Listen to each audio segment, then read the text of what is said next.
My mother controlled my wedding, so I left her after it. Good. I was 21 at the time, and they were 25. We'll call them Jesse. Both of us were super shy, so mutually friends of ours helped us start talking and getting to know each other. By the way, this comes from Otaku is Life 101 in the r/OK Storytime subreddit. When my mom found out, she forced me to move back home so I wouldn't be tempted to sin. Kept chatting at work and finally planned to see a movie. My mom found out and took my phone. She texted Jesse from my phone and arranged me to meet at a restaurant for lunch. She took my stepdad and left me at home while they ambushed Jesse over tacos. Where's Taco Tuesday of Jesse's life? Before they left, they would only allow us to see each other if Jesse planned on marrying me. Whoa. So you gotta lock in right now or never. That's crazy. Lock in. Locked. I'm locked in. Lock in, twin. Jesse Lock in. said that was what they were trying to figure out while seeing me and left it at that. Fast forward all the details, and trust me, that in itself is another story. We got engaged and decided to have a year-long engagement before getting married. I didn't mind getting married sooner, but Jesse didn't want people to think we were having a pew-pew wedding. Here is where things started to get but ugly. We didn't have a lot of money, so we were trying to keep it low-key / cheap.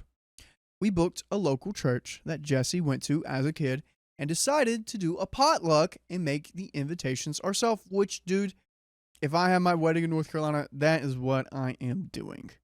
That is exactly what I'm doing. A potluck, dude, my grandma bringing her freaking gumbo and my mom bringing like her best pumpkin pound cake. Dude, John is going to be there. If I didn't have so many dang brothers, you'd be one of them. I'm the oldest, so I'm the first kid to get married. So my mom threw herself into trying to take over my wedding planning. My mom and I argued over the guest list so much that I stopped wedding planning for several months because I couldn't handle the anxiety of her yelling and trying to manipulate me for not wanting to invite certain people. Time was running out to send the invitations, but before we could send them out, we ran into a problem. The church we booked for our wedding triple booked. How do you triple book? What? Double booking is one thing, but triple booking? Pastor had a hard time saying no. Okay, there we go. So even though it was marked, he still decided to take on the other two weddings. One was for a vow renewal service of a couple we invited to our own wedding. We didn't have another option because everything else was already booked. So my mom said we could use her yard and could rent a tent instead. She said she would cover it, so we agreed because we didn't have anything else. But that was a huge mistake. Oh, I can't even fathom what this mom's about to do. A tent in the backyard's not a bad idea. The family weddings are going to want to be low key. No one's really want to dance. They're just going to say, hey, hang out and all that. Friend wedding though? She had the power to control us to get her way. She started saying we were going to need to rent tables and chairs too, but she was going to cover that. I was surprised by was when we got there, she was also renting out tablecloths, napkins, plates, glasses, glassware, and a few other unnecessary things. Dude, she is running up a bill for you right now. My plan was just buying things cheap because, again, funds were limited, but my mom had a hold on me. I was at first allowed to have bridesmaids, and the plan I did have for them was to let them pick out their own dresses in shades of the color that they like that fit my theme. I wanted them to have a dress they like so they would wear it more than once. My mom said no because it would look awful and kept forcing me to find a single dress for all body types and in brown. John, you've been dancing a lot. I'm going to give you a live demonstration and you're going to see it too. Show me those hips. Oh, damn. That is a good move. But you know what is also an amazing move? What is that, Sam? Becoming an OK Storytime member. Yeah, that's freaking right. We have 60 plus hours of exclusive live streams on Monday, Wednesdays, and Fridays. It's only $5 a month, so go to the link in our description, youtube.com/OKOP show/join. Well, let's get back to the story. I kept pushing back until my mom said, either you cancel your bridesmaids or you can't have your wedding here. But dude, that is why is she doing this? What is she getting out of this? Like, she just likes power and that's what she's getting? I was going to say she likes control. Control. It's a power. Yeah, power that trip. makes sense. Golly. I was allowed to have a maid of honor, but I had to cancel the rest. By the way, my mom hated who I picked for my maid of honor and kept telling me to change it because she wasn't making me her priority. She was in college at the time. One day, my mom dragged me to wedding dress shop to choose a dress. I tried the one I picked out, and my mom went on about how big I looked, how ugly I was in white, how it made my teeth look yellow, and how white it made my acne look even more ugly. And sadly, like, OP doesn't have the finances to say no. Isn't there someone else with a big yard that you could get a tent for? I'm just like assuming you live in like the South where there's land. Or we start slanging. Ooh. We start slanging something, get some bread, boom, wedding. I tried it on her pick, and she couldn't stop praising herself for picking out the right dress that hid all of my flaws. How the off-white made my teeth look yet less noticeable. How the dress made me look thinner than I was. She decided that was my dress and then decided she was going to order herself a custom-made red mother of the bride dress. Red again? 2 for 2? 2 for 2 back to back. Story we did just had it. Bro, Drake was right. Back to back. By the way, the altercations were so horrible. Not only did my mom keep telling me how big I was, but the lady working on my dress did too. Dude. The lady working on the dress? Do they not get tips of this? I had so much stress and anxiety that I passed out at work one day and was in the ER. Oh, I couldn't work now, so I couldn't escape my mom and her wedding. I just kind of gave up at that point. She planned a caterer, planned my cake, and even invited all her neighbors. Jesse kept wanting to say something, but I held them back because at the end of the day, I was getting married and escaping this toxic place. I think I'm not sure, but I think no. But it's like, hey, you're paying so much for the dress. Yeah. Might as well be a tip include. You know what I mean? Like the day before the wedding, I was helping set up, but my mom was nowhere to be found. I had a last-minute appointment to get my nails done, and it was getting down to the wire. Most nails places close around 5 here, and it was after 4. And my mom still hadn't shown up. My maid of honor and a friend convinced me to leave now or I wasn't going to be able to get them done. My mom showed up as me and my maid of honor were going out the door.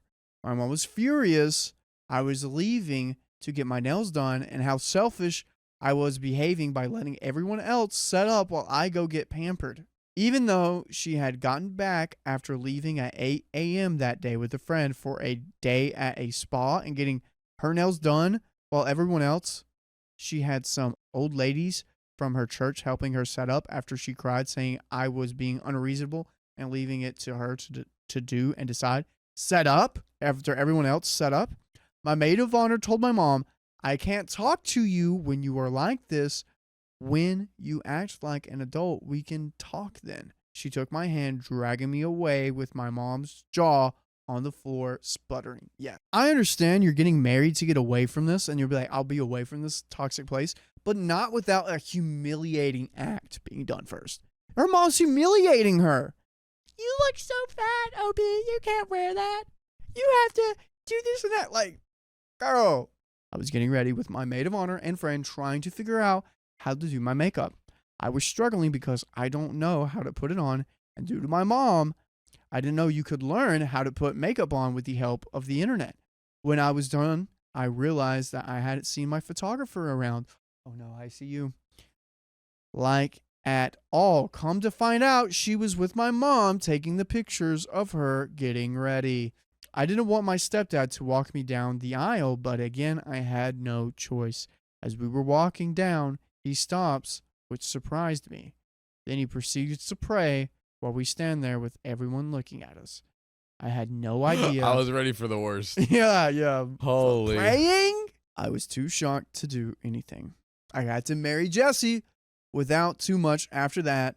But after the reception, my mom was told by an old lady that I need a cup of tea because she was too upset to eat. My mom pushed a cup of watery tea and said, "You know, everyone here is thinking of you leaving here and going to have spicy sleep. They all know you aren't going to be a pure spicy sleep person anymore. Isn't it funny how you got Shark Week Day today? It's like God is punishing you." You know why she said that? Is because a moment of OP's time was about her and not her mother. One millisecond wasn't all about her. Go off. Couldn't give it to OP. So we have to. What do we have to do? We have to. If a millisecond, a shred of a second, isn't about me, we have to destroy OP to feel good about ourselves, right? That's how that works. Despite all that, I was married, but it wasn't my wedding. My mom loved having all the attention on her, and if it wasn't, she would make it so it was.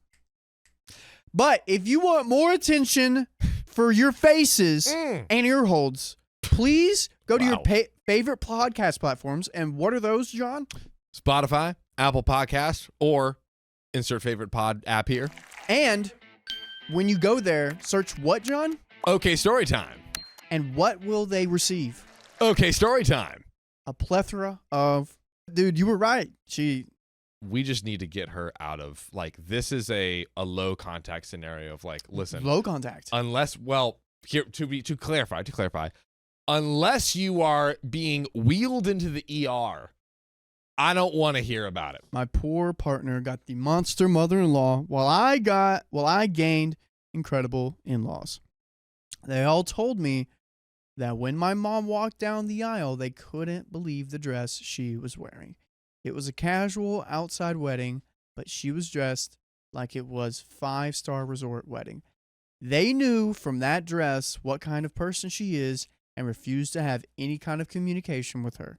I hope one day I can have a vow renewal, but how I want it, or at least try on a wedding dress that I picked and have people who love me tell me how they honestly feel. Sorry if it was too long. Girl, you are okay. Your mother is good. Crazy. Wow.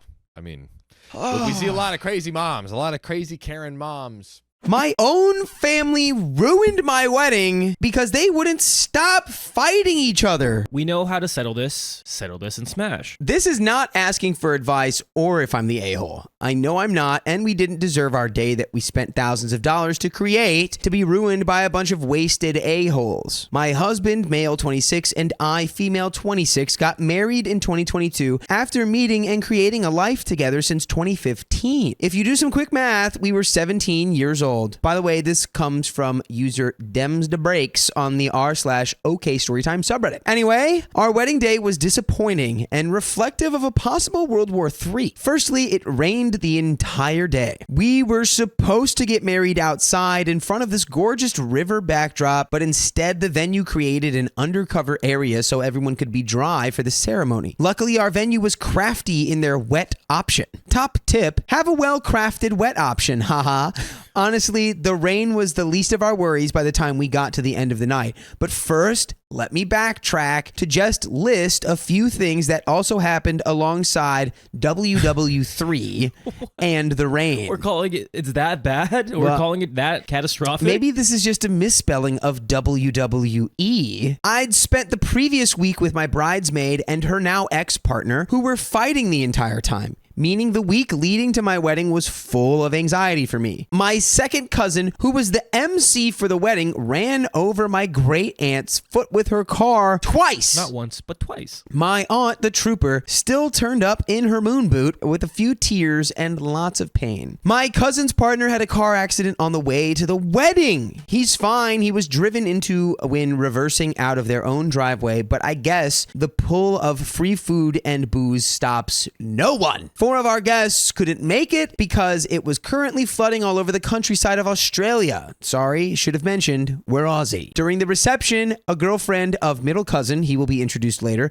who I didn't even want to invite, but it was easier to just do so to avoid drama, decided to get hoisted and throw food at her boyfriend. They have since broken up, hence I didn't want her at the wedding. 2 of my guests had to sit at the end of my husband's family table and were treated like crap by a lot of them. There seemed to be a fight over steak. The best man was being gross and wouldn't leave my cousins alone. They're gorgeous, so I get it, but it was like really gross how he wouldn't take no as a full sentence. I had to have words with him, but karma came for him as he barfed in his own underwear. Thanks, universe. Finally, back to the husband's lovely extended family. They were reportedly rude to the serving staff, literally throwing trash on the ground in front of them to pick up. You're kicked out of my event at that point. If I see you do that, I don't care who you are, I'm kicking you out. Don't be rude to servers. Because that now reflects on me because you're at my event. I wouldn't stand for that. If I'm in charge, you're gone if I see you do that. This is a mess, and so is the wedding. OP says, like, are you okay? Do you want to lift back to your tiny town where you think you matter a lot more than you do? Okay, that was mean, but I have reason to be pissed at them. Moving on. So my husband's oldest cousin, who is a few years older than us, he's the eldest of 5 boys and a father of 2 kids, decided red wine was the drink of choice for the night. Weird choice, but okay, I digress. He got wasted and we know how this goes. He starts annoying everyone and being downright rude to a lot of my guests, which I found out later. At some stage, he's speaking to my uncle and giving my aunt the cold shoulder. My aunt, being sober and sensible, tried to redirect the cousin. However, he takes this very badly. The next thing I know, my cousin is telling me about how my aunt was being rude and how he doesn't understand why she's so mad at him. He starts crying, etc. I'm just trying to get him to settle by saying, she just acts like that. It's not you. Just go have a dance. Actually, though, she isn't like that, but he doesn't know her from a bar of soap. So you know how I mentioned 5 brothers? Yeah, this is where that comes in. Cousin tells his brothers what's happened. One of the middle ones decides to get all amped up because why not just get mad for no reason? I came out of the venue where my husband and I have been crying our eyes out because people are arguing, and it was horrible on our special day. Little did we know it would get worse. I knew it was so much worse. This is just the tip of the iceberg. To save time, I'll quick fire what happened. Cousin and middle cousin are on one side of the walkway. My sibling, their partner, and 2 of my aunt's daughters are on the other side. They are spitting hectic crap at each other. My family is literally trying to leave, also it's raining, and are being hounded by these men they've never met. Cousin is trying to shake my aunt's hand to say sorry, but won't stop going on and on with BS. My family escapes to their cars. Some have anxiety attacks as they're all female and being screamed at by a bunch of males they don't know, many of whom are being aggressive. They stay in the cars awaiting taxis to come, and side note, we were about 20 minutes from the nearest sign of civilization and no one could drive. This will be important. Cousin and middle cousin keep up the fight. Now fighting between the 5 boys and their dad commences, as half of them know the troublemakers are being ridiculous. Oh, and my mother-in-law and cousin's wife almost have a physical altercation as cousin's wife decided that he was somehow in the right and my mother-in-law was in protective mom mode, considering she just had to console her son and daughter-in-law on their wedding day because of her side of the family's crap. Husband and I get in the first taxi that turns up as we are done with it all at this point. I leave my parents and one of my bridesmaids there as they are just hanging out in the smokers area anyway. This sounds like the nightmare wedding from hell. This literally does sound like a WWE event. It's like, and now we have the other cousins fighting with these other cousins. And cue the brothers. Cue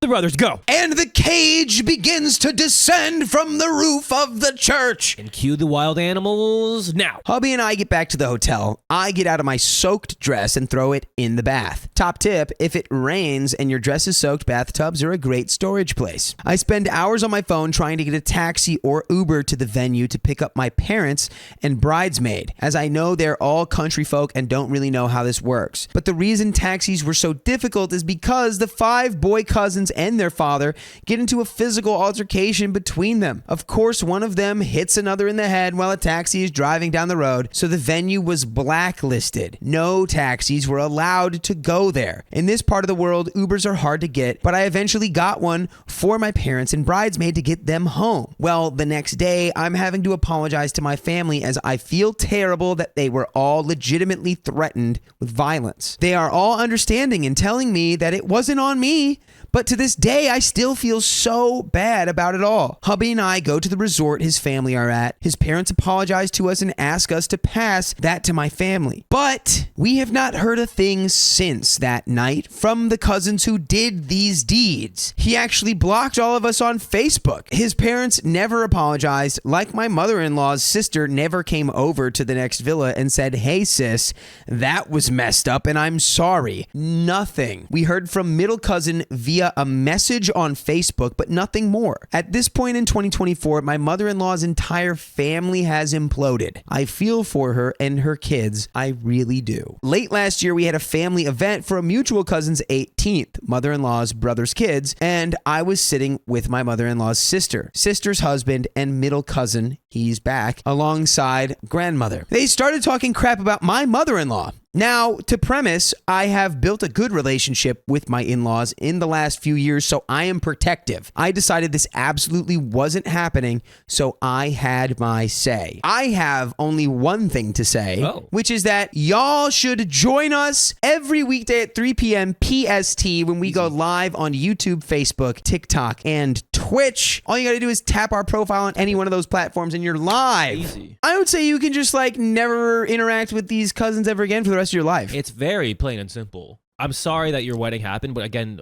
at the end of the day, it's not on you, it's on them, and they kind of ruin your parade, and that sucks. They are 100% in the wrong. You had to leave your own wedding early because people were literally trying to throw down like it was a cage match. It was literally a zoo. Like they were fighting for the cake. I think it's time to just move on and enjoy your beautiful marriage with your husband. With the select few members that you want to be with. So I pointed right in the middle of my cousin's face after he disrespected my mother-in-law and said, "You try having your family ruin your effing wedding and see how you feel." I wish I had said more, but I'm not good with this crap. Collectively as a family, we got up and left after my father-in-law said very assertively that we ain't it, sis. LOL, so that's not what he said, but you get the idea. So after that, it was done for good. I have left out names, but if you're reading this or listening to it and know it's about you, good. Thanks for nothing. Maybe I should send you a bill. And that is the end of that story. And yeah, just leave those people in the past. Easy. Don't waste your breath on them. Don't waste your energy. You don't need toxic people to be in your life. Indeed. Be happy. Indeed. Enjoy your new husband and perhaps maybe do a little fun get together with some friends who won't start trying to reenact a WWE match at your wedding. I think that's the best course of action. Indeed. But that is the end of that story. My in-laws tried to hijack my wedding, so I told them they should all marry each other if they want to control everything. Yeah, that sounds like a great response. That's great. I, 32 female, was engaged to be married December 2023 with Amy, 34 female, but I canceled the wedding because of her parents. By the way, this comes from Competitive Topic 22 on the OK Storytime subreddit. So, context. Amy's family are weird in that they kiss each other on the mouth, hug/kiss each other every time they leave the house within a single day, every day, and have no filter when they speak. Her dad has an ear fetish and always nibbles on his grandson and granddaughter's earlobes. Okay, that's weird. He once tried to caress my earlobe, but I reacted fast and slapped his hand away. He's weird. That's weird. So, okay, if it's a fetish, yeah, you should not be entertaining that with your children. No. Well, I think it seems like it's like OPs. Is like exaggerating that? Well, not exaggerating, but is making the commentary so no one else is like thinking of it as a fetish or like yeah. But OP's like, no, it's like weird. That's a fetish. That's weird. Yeah. Or spicy desires. Amy told me in front of them that that's just how he shows love. He's like, hey. Don't be mean about it. Her mom would tell me away from anyone else that I was fat. She was a very obese woman herself, by telling me, if you do 50 sit-ups every night, you'll lose that belly pouch you have. Oh Or, my gosh. have you tried wearing spandex? I would tell Amy about how all of her family's quirks or comments would bother me, but she said to get over it and ignore them because they would never change or even apologize for being who they are. Gotta stand up for your partner, man. Gotta stand up for them. Yeah. This bothered me a lot, but it was easy to just stay quiet than argue or try to set boundaries because I was in the relationship with Amy, not her parents or siblings. Oh, and Amy's parents built a 1-bedroom apartment for Amy in the back of their house, so I had to constantly see them if I want to go see her. Anyway, Amy asked me to marry her in the fall of 2022, and we started to plan the wedding in spring of 2023. On the first day that we started to plan the wedding, I said we should start on the venue so we can get an idea of what we want to do. We went to the first place we saw on an ad and fell in love with it immediately. It had all black walls with gorgeous tables and chairs and a photo backdrop to pass away for. It was big enough for 50 to 100 guests, which was perfect as I didn't want a big wedding because I already had been married before. This venue did not allow for booze bottles at the table, no BYOB, but it came with the option to have bartenders serve booze. We liked that as Amy and I don't drink, but have guests that do. We wanted it to be a safe experience with guests being carded and having drink limits so it wouldn't get rowdy. Save this info for later. Amy put a deposit down as I was just more and more excited for the wedding. We had had fights here and there because of her family, and we were both on the fence about getting married. If you're on the fence, hold off. Postpone. Yeah. You shouldn't be on the fence about getting married. You should be like, woo, we're getting married. Right. Good advice I heard one time was like, wait as long as you can to Yeah. get married. Because Yeah. if even part of you is like a little like, I don't know. Don't get married. don't get married. Not yet anyway. It doesn't Yeah. mean you have to break up, but just No, like it wait a means little. like wait until the relationship is Till really you solid. Feel ready. Yeah. I just didn't like that Amy never stood up to her parents and let them walk all over her and treat her like a child. Well, we tell Amy's parents that we picked a venue and immediately her mom was mad she wasn't invited to come along. We said we didn't know we were going to pick it, but we loved it and wanted to set the date as we had not set a date yet. We started to go over the details of the contract and they hated that they couldn't BYOB. I've never been to a wedding where it's BYOB. Her dad's reason is that he's hella Mexican and wanted to buy a bottle of tequila for each table. I said absolutely not because my side of the family doesn't drink either and they'd be offended at that gesture. We told them we liked that the booze would be controlled because both Amy and I know that Mexican parties can get out of control real quick when booze is involved. They didn't want to hear the rest of my ideas for the wedding or see any pictures, so we left it at that. In the week after that, I had to go out of town for a weekend without Amy for a family emergency on my dad's side. Her family took that opportunity to go off on their own to look at other venues. I was being sent texts and pictures from Amy about a new venue. I was slowly getting upset because Amy kept assuring me that they were looking at other venues to make her parents happy and feel a part of the wedding. She also assured me that nobody would be doing anything without consulting the both of us. I get back from my trip and Amy said she wants to plan a girls' outing to go check out the venue that she had been sending me pics of. I didn't want to go because I said, what's the point if we already put down a non-refundable deposit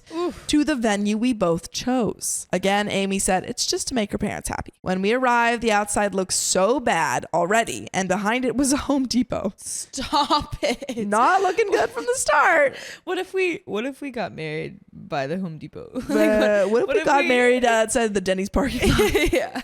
But we walk in and the place is set up for a quinceañera. It's a huge place for up to 400 people with giant light up trees at each table, huge 15 sign, prom style lights everywhere, and a huge dance floor. It was not fitting the small intimate wedding I had pictured in my head. Oh, I don't think they want a small intimate wedding. I think they're thinking big old wedding. They're thinking a big old party time. The venue coordinator started mentioning what all comes with the venue, and I started here. Wah, wah, wah, wah, wah. I walked slower than everyone, and I grabbed Amy's 8-year-old niece and took her on the dance floor to twirl her around and ask her if she would want a place like that for her quinceañera. As we were dancing and laughing, Amy's mom claps her hands to get my attention and tells me, "You need to stop messing around and start looking at color themes and pick tablecloths with your future wife." I normally don't snap back, but I was pissed off since we got there, and I immediately told her, "Amy's got it taken care of. I've already had a wedding of my own." She twisted up her face but didn't say anything, but I knew it bothered her. her. We leave the venue and head to eat lunch, but Amy's mom was the only one that refused to eat. On our way to lunch in the car, she started to show me wedding dresses, and I interrupted her and said, "Don't worry about that. I have my own family to handle what I'll be wearing." Amy dresses like a male and was planning on wearing a tux for the wedding, so I guess Amy's mom wanted to have input on my dress. Once lunch is over and we all can see that Amy's mom is hella upset, the car ride back to their house was silent and awkward. Once at their house, Amy's mom starts to blow up on me, saying how rude I am when all she wants is to celebrate that her only daughter is getting married. I said it's one thing to be happy for us and another to hijack the wedding by making their own plans. That's when I find out that Amy's parents put down their own deposit on the venue without telling me, and that Amy knew and was backing them up. That's ridiculous. Wow. You already have a deposit on another venue. Right. It's like you've already both agreed. Right. If you knew that they wanted to be involved and that you were going to be okay with that, then like, why would you make this non-refundable deposit? I lost it and told them they should all marry each other then if they want to take over the wedding, and I stormed off. Well, the next day, Amy's dad shows up at my parents' house demanding that my dad tell me I shouldn't be ungrateful for the money he's going to spend on the venue. By the way, we would not be ungrateful if you went and listened to full episodes of stories like this on Spotify, Apple Podcasts, or your favorite podcast app. Just search OK Storytime. And there is a little bit left to the story. Let's get into it. Amy and I didn't want anyone to help us pay for the wedding because we knew you lose control when someone else is footing the bill. So they're not even paying for it. Yeah, what? They're just saying, they're probably saying like,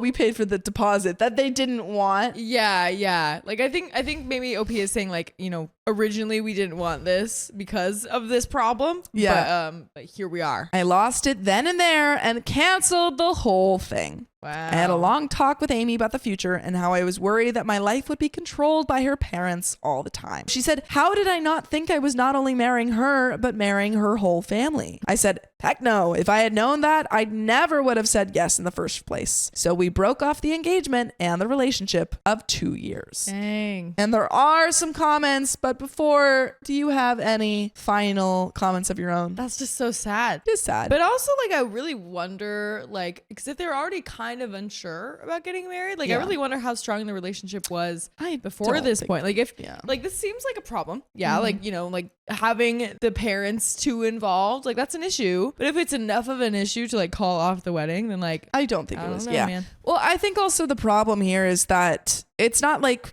tons of people know that when you marry someone, you're marrying their family. But the problem here is that Amy's not willing to stand up for OP at all. And like over and over, lets her family walk all over her. Yeah. So it's not like, I have a crazy family and you're going to have to deal with them sometimes. It's, I have a crazy family and they control everything I do. Right. And also I'm going to let them control everything that you do. Yeah. So you just got to deal with that. Yeah. That's like, no. Yeah. Yeah. Comments. Comment 1 said, "You had a 2-year trial and were deemed not guilty and set free.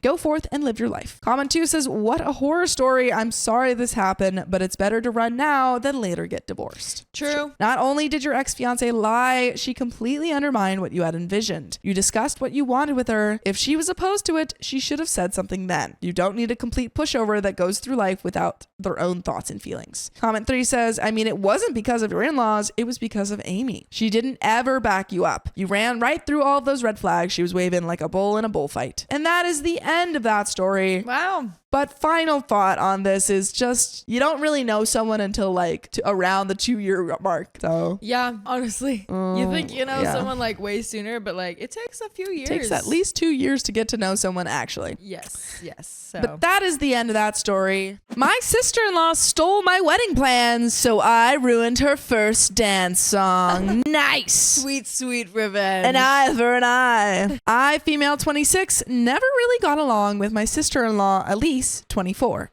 She always just rubbed me the wrong way. By the way, this comes from Burner Problems 52496 on the OK Storytime subreddit. So a little background. In December 2021, my husband Alex, 26, was planning on proposing to me on a Christmas lights walk that we had done for our first real date 2 years before. Cute. That's cute. I, not knowing, invited Elise and Nick, 26, Alex's best friend and Elise's boyfriend, since they had been talking about wanting to go. Elise and Nick arrived earlier than us and walked the entire thing before meeting up with us. The whole time, Elise would not stop complaining, putting me in a sour mood. They left with barely a goodbye, and Alex asked me if I wanted to go another lap around. I said no. Oh, no.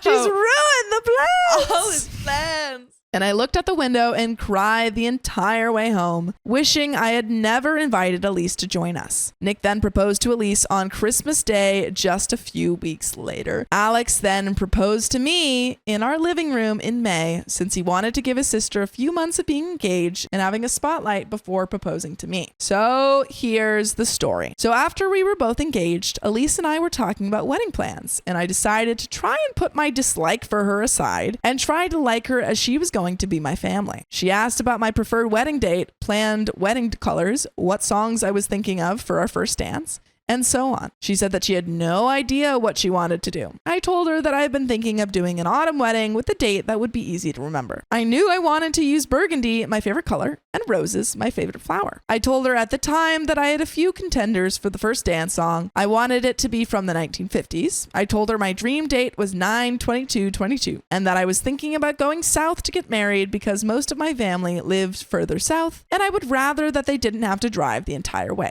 About 2 weeks later, she announced that she got a date and a venue. She was going to have her wedding at a local farm and it was going to be on 9/23/22. She said that she wanted to do the 22nd, but the venue was already booked for that day. I rolled my eyes but didn't say anything since I was still looking at venues and a date was easy to change. I helped Elise with designing save the dates and invites. Why? Yeah, what? Why? She stole your date. Let her fend for herself. Yeah, she can figure it out. Don't help her. Later, I asked Alex if he wanted to help pick a wedding date since he already knew that his sister had taken the date that I wanted. He said that he wanted to give his sister at least a year of being married before we got married. There is a trend there. I agreed to go ahead with the plan and found a venue I liked about 8 hours south and booked it for 11/11/23. I wasn't planning on doing save the dates or anything until after Elise's wedding. I kept looking at different ideas, continuing to talk to Elise about wedding planning. Nick asked Alex to be his best man, and Alex's half-brother and other best friend were asked to be groomsmen. Elise asked her sister to be her bridesmaid. I was the only one that wasn't part of the wedding party. Elise even went on Bumble to find another bridesmaid to make it an even number since she only had one friend who was maid of honor. Was I offended that I wasn't asked? I would be like bamboozled if someone was like, yeah, I went on Bumble friend instead of asking you. Right. Yeah, a little. Did I find it funny that she went on Bumble to find someone to be her bridesmaid? Definitely. 3 months before her wedding, I found out that I was pregnant and we decided to change her wedding date to before I had the baby. My husband thought that conceiving a baby out of wedlock was okay, but not giving birth to said baby. I looked around and found a local venue that did small elopement style weddings and a nice reception venue and started to cancel the plans we had already set and plan for a New Year's Eve wedding. I wasn't paying much attention to Elise or her wedding at the time. I was too busy planning the rest of my own life. 3 weeks before her wedding, Elise tells me that she still hasn't found her first dance song. I was surprised by that. I told her that I just looked at a theme for what I wanted and narrowed it down until I found the song that I wanted, which I ended up choosing Can't Help Falling in Love by Elvis, which held a lot of meaning to me. It's a classic wedding song. It is. I really hope that she didn't tell her that, though. Yes. I'm so scared. I told her the exact song that I chose. No! Okay. At a certain point, OP, No! you're causing your own problems. Like, obviously, she's the a-hole, but, like, you're lighting the spark. You're giving her the matches. I wish that OP knew that she would, like, copy everything ahead of time before she told her anything. Yeah, and then she could, just give her false information. Yeah, she's like, oh, yeah, our wedding song is going to be Cotton Eye Joe.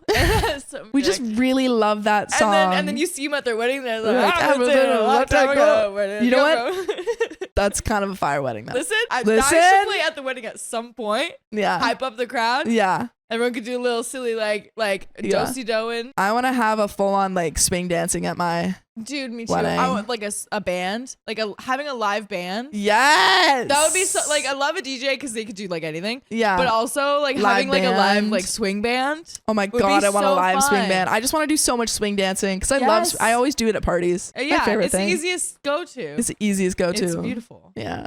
A week before the wedding, there was some drama with Nick's side of the family, and they were uninvited from the wedding. Elise wanted to change her entire wedding plans and asked me what I was doing. I told her what my wedding plans were, and she smiled, looked at me, said, "I like that. I think I'm going to do that." I was slack-jawed. She actually told me she was going to straight up steal my wedding plans. Wait, that's when she gets a. But with it being a week before the wedding, she wasn't able to change the plans without losing thousands of dollars, so she decided to stick to her original plans. After that, I asked Alex what color I should wear to the wedding. He said that he was wearing a dark red and black tux, but it wasn't. It was a black suit with a burgundy vest and tie. I was planning on doing burgundy and navy as our wedding colors. I had a burgundy dress with flowers on it that I wore to a different wedding that I decided to wear to the wedding. Alex then told me I was invited to hang out with Elise, mother-in-law, and the bridesmaids at the venue as they got ready, as Alex would be getting ready with Nick and the other groomsmen. I am pretty sure it was not Elise who invited me to join her, as when I showed up, she glared at me from the corner of her eye and didn't say a single word to me. I spent the time hanging out with the bridesmaids and having a wonderful time. The wedding started and I sat with Alex's dad and his girlfriend Grace. The ceremony went off lovely. Then it was time for the photography. The photographer said that it was time for the wedding party and the family to take pictures. Everyone else was to go inside and wait for the reception. I asked if I was needed for the photos, and they said that the bride's brother's fiance was not family. Grace asked if she was needed, and she was told that the bride's father's long-term, 14 years, girlfriend was not family. The aunts and uncles, with Elise's permission, asked if they could get a picture of the entire family, and they were told that the aunts and uncles were not family. I heard all of the complaints while waiting for the reception. I wasn't bothered by it, but the rest of the family was very offended by it. The aunts and uncles were already offended that none of the cousins were invited to the wedding. The wedding party finished up with the photos, and it was time to sit for the reception to start. I didn't know anybody at the wedding except for the family and the wedding party. I was looking for somewhere to sit when I noticed that nobody was sitting with Alex's dad and Grace. So I sat with them. The coordinator announced it was time for the first dance. At the first few notes, I knew. I looked right at Alex, and once he noticed, he looked at me. I was furious, seething. She used my song. I turned to Grace and told her that Elise stole my song, and I told her I was going to use that song. I tried to ignore the anger boiling up in me as I tried to enjoy the wedding. The food was terrible. Nobody danced when they opened the dance floor, and the cake was as dry as the rest of the reception. When stuff was winding down and I was getting ready to leave, I grabbed Alex and pulled Nick outside. I asked him if he knew that Elise stole our first dance song. He told me that he had no idea, and that she sent him the song about a week before saying that she wanted to use it as their song. I told him that she asked me what song I was using 3 weeks ago, and I told her that exact song, and that Elise had told me at least a dozen times that she doesn't even like Elvis. Nick apologized to me, but I decided that it wasn't enough. She ruined the song for me. I decided that I wanted to ruin the song for her. Oh, I forgot about the title on this. I'm so excited. I laughed when I heard that Elise got COVID on their honeymoon in Jamaica. I continued to plan my wedding. I decided that I would include Elise as much as possible. I wanted to keep her on a tight leash. I asked Alex if she or his other sister would like to be bridesmaids. He said no, so I didn't ask them. I invited them to every event and invited them to get their hair and makeup done before the ceremony. I wanted her to feel as included and welcomed as possible. I told my photographer to get as many photos of the family as possible, but to limit the amount of photos she got of Elise. My photographer was a friend and had already heard everything about the drama that occurred with Elise's wedding. I moved songs around since I could no longer use that song as my first dance song. I used it as the song for us walking into the reception instead. The wedding day came and everything went without a hitch. I asked her if she wanted to join us for the wedding pictures, but she declined and went to hang out with her dogs. Her word. Alex had Nick as his best man and his half-brother and other best friend as groomsmen, and I had my best friend as maid of honor and another friend as a bridesmaid. I wanted a small wedding party and didn't care if there was an odd number. Most of my friends weren't the type to enjoy being in a bridal party, and I was just happy to have them come to the wedding. I invited all of Alex's cousins to the wedding and let the aunts and uncles know that I told my photographer to get as many pictures of the family as possible, including them. I made sure that Grace knew that she was family as well. And I want you guys to know that you're a family too, and we want you to listen to full episodes with stories like this. Just go on Apple Podcasts, Spotify, or your favorite podcast app and search up OK Storytime. But there is a little bit left, and I think we're about to find out how OP, got her revenge. I'm so excited. Me too. Like, I feel like if like a friend was in this situation, I usually would like not recommend to a friend to get revenge. Yeah. However, as a viewer, as a Reddit appreciator, I love revenge. Very excited. Yeah, me too. Yes. Everything was going great. Then it was time for our entrance. I used Can't Help Falling in Love, and I didn't even spare Elise a glance. Once that was over, food was served and speeches began. Dances were held, and once it was time to open the dance floor and socialize, Elise dragged Nick over to Alex and me. What she said next, I don't think I will ever forget. I see you used our first dance song. Oh, God. I smiled at her and said, well, it was originally ours, but I decided that it wasn't good enough for a first dance song. I watched her smile drop to a scowl as I beamed brighter and walked away from her to talk to another group. She did not smile for the rest of the wedding. Everyone still tells me how lovely my wedding was. There are no comments about Elise's wedding. I got our wedding pictures back a week later, and Elise didn't get hers back until June. Now, every year, the weekend closest to Elise's anniversary, I plan a party. This year it was a baby shower. My friends and I still laugh at Elise's face at my wedding when she tried to confront me for stealing her first dance song. And that is the end of that story. Wow. Yeah. That's a honestly really nice way to get revenge. I thought there was like more revenge. It was just her being like, I didn't like it that much anymore. Yeah. But that is the end of that story. My fiance is extremely frugal, and I'm calling off our engagement because of it. Yeah. Get out of that relationship if you won't spend the big bucks. I, 31 female, struggle with my fiance, 32 male's, frugalness, and I'm not sure if I want to marry him anymore after a 3-year relationship. By the way, this comes from user ExpensivePangolin60. And if you want to submit your own stories, go to the r/OK Storytime subreddit. I met my fiance 3 years ago. He came out of an abusive marriage just 2 years before we met. One of her was financial. She bled him dry. Made him buy expensive jewelry only to give it away or break it after an argument. Designer shoes, clothes, the big house, the nice cars, trips to the Caribbean, you name it. She made him pay for it. She also took him to the cleaners in the divorce. However, my fiancé is very well off. He makes far more than 6 figures, almost Mr. Richie 7. Rich over here. Rich money bingus bag. Little money bags over here. On top of that, he inherited a few million from his grandfather, and his parents gifted him and his siblings a few cool millions. What? That's a lot of money. So yes, the financial is bad, but he does not suffer financially. Kimberly Fine says, so he's financially used. Now we're crap talking the poor man. He's not poor. He's still very rich. He has more money than he will ever need. So last year, I moved into his house. I do not pay rent, but I split the bills and I buy food. I pay for my own clothes and jewelry. I have a good job and I can take care of myself. However, things have been taking a turn for the worse and I feel miserable. His house was empty when I moved in. He had hand-me-down furniture, maybe 3 forks and 2 knives. He wouldn't put on the heating, so the house felt cold and moldy. He has no curtains, no decorations. His ex took everything not bolted down and he was too cheap to replace it. Just imagine $1 million house like that. I'm kind of, really quick pause, I'm kind of shocked that he didn't have a prenup in the original marriage if he was that wealthy. Because I feel like that is a very common thing that we see in these types of stories where someone's like super wealthy. I feel like they always get prenups. Maybe they were married before the money came in. Possibly, or maybe they did have one and she just like took all the furniture and he didn't care. Yeah, he was like, He's well, just I like, don't want whatever. I'm not going to use that. I only use 3 forks. I only need 3 utensils and a lawn chair. I am grateful that I can live in his house. It's something I could never afford myself, but I don't want to live in squalor. So I bought some kitchen supplies and some furniture. But at some point I realized I was dipping into my savings all the time and he did nothing. I looked into curtains, but those things are expensive. His house has so many windows, it's crazy. I didn't want to pay for this anymore. I told him I needed a fund to furnish his house. He blew up at me that I was just with him for his money. I pointed out all the money I spent on his house, the gifts and the trips because he pays for nothing ever. because he wants to be sure I'm not here for the money. The fact is, if we break up, I have nothing. The house is not mine. If I spend all my savings on his house, I'll be left with absolutely nothing. He wants a prenup, and I'm fine with that, but I can't help but feel used.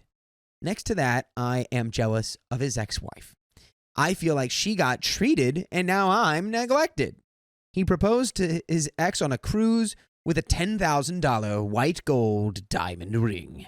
I got the rhodium-plated Swarovski stuff that might cost like $100. I think spending a lot of money on an engagement ring is silly. I don't think that you have to spend, like everyone in the world has to spend I don't think there is any certain amount that you have to spend on an engagement ring, but I do think that you should take time and there should be thought put into it, because engagement rings for many people are very significant, and it's not like, it might not be the wedding ring, but it is something that you wear for usually the remainder of the marriage. The proposal was at a picnic in the park that I organized and paid for the groceries for and slaved in the kitchen for.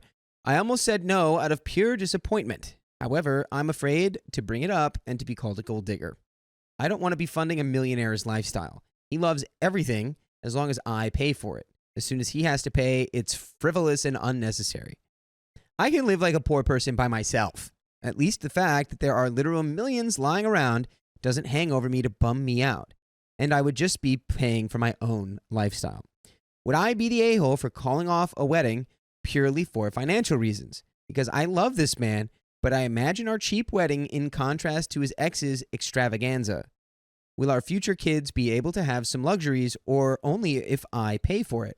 What if I ever become a stay-at-home mom? Will I have to beg to put the heating on? Edited to answer questions I see a lot. I know the is not made up. His family and friends told me separate stories of what they witnessed. Not only did it confirm it, it showed me she was way more terrible than I thought. Like stealing heirloom jewelry of his grandma with Alzheimer's right after she was widowed, pretending she was gifted these things even though everyone knew grandma hated her guts. I didn't realize or see he is doing the same to me as she was to him, and he is subconsciously punishing me for what was done to him. I'm not trying to force a lifestyle on him where he was previously happy in. He told me prior to moving in that he left his house like this because he was depressed after his wife took everything, even the curtains, and that it makes him sad and he wants a cozy home. He just didn't know where to start. His house is paid off thanks to Granddad. He isn't actually spending much on utilities either. The house is very well insulated and has solar panels. It's weird to see how cheap being rich really is. I'm not asking for designer furniture. IKEA all the way. And I have refurbished secondhand furniture myself. I'm actually pretty thrifty. I'm pretty thrifty. I see where my jealousy over the ex's lifestyle might have triggered some people, but let me explain. A $10,000 ring is insane and stupid to me. I don't want that because I would fear losing it every day. I don't need an over-the-top wedding.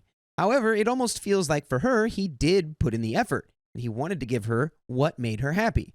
Put in effort and thought into it. With me, it almost feels like he wants to prove how little he can give me. He talked about how he would see the wedding, and it is cheaper than my actually financially struggling cousin's wedding. I can't help but feel he wants to demonstrate how cheap he can treat me. And I already feel embarrassed about the family that would have been to both, and I will feel like the discount wife. I don't like to say it, but it feels like he gets off on this to some extent. We're almost talking washing paper plates at this moment. Somehow I doubt that. I'm like 50-50 on that because that's a crazy level. If he has a giant house and it is basically empty, like she had to supply everything, I just don't think that they can get married.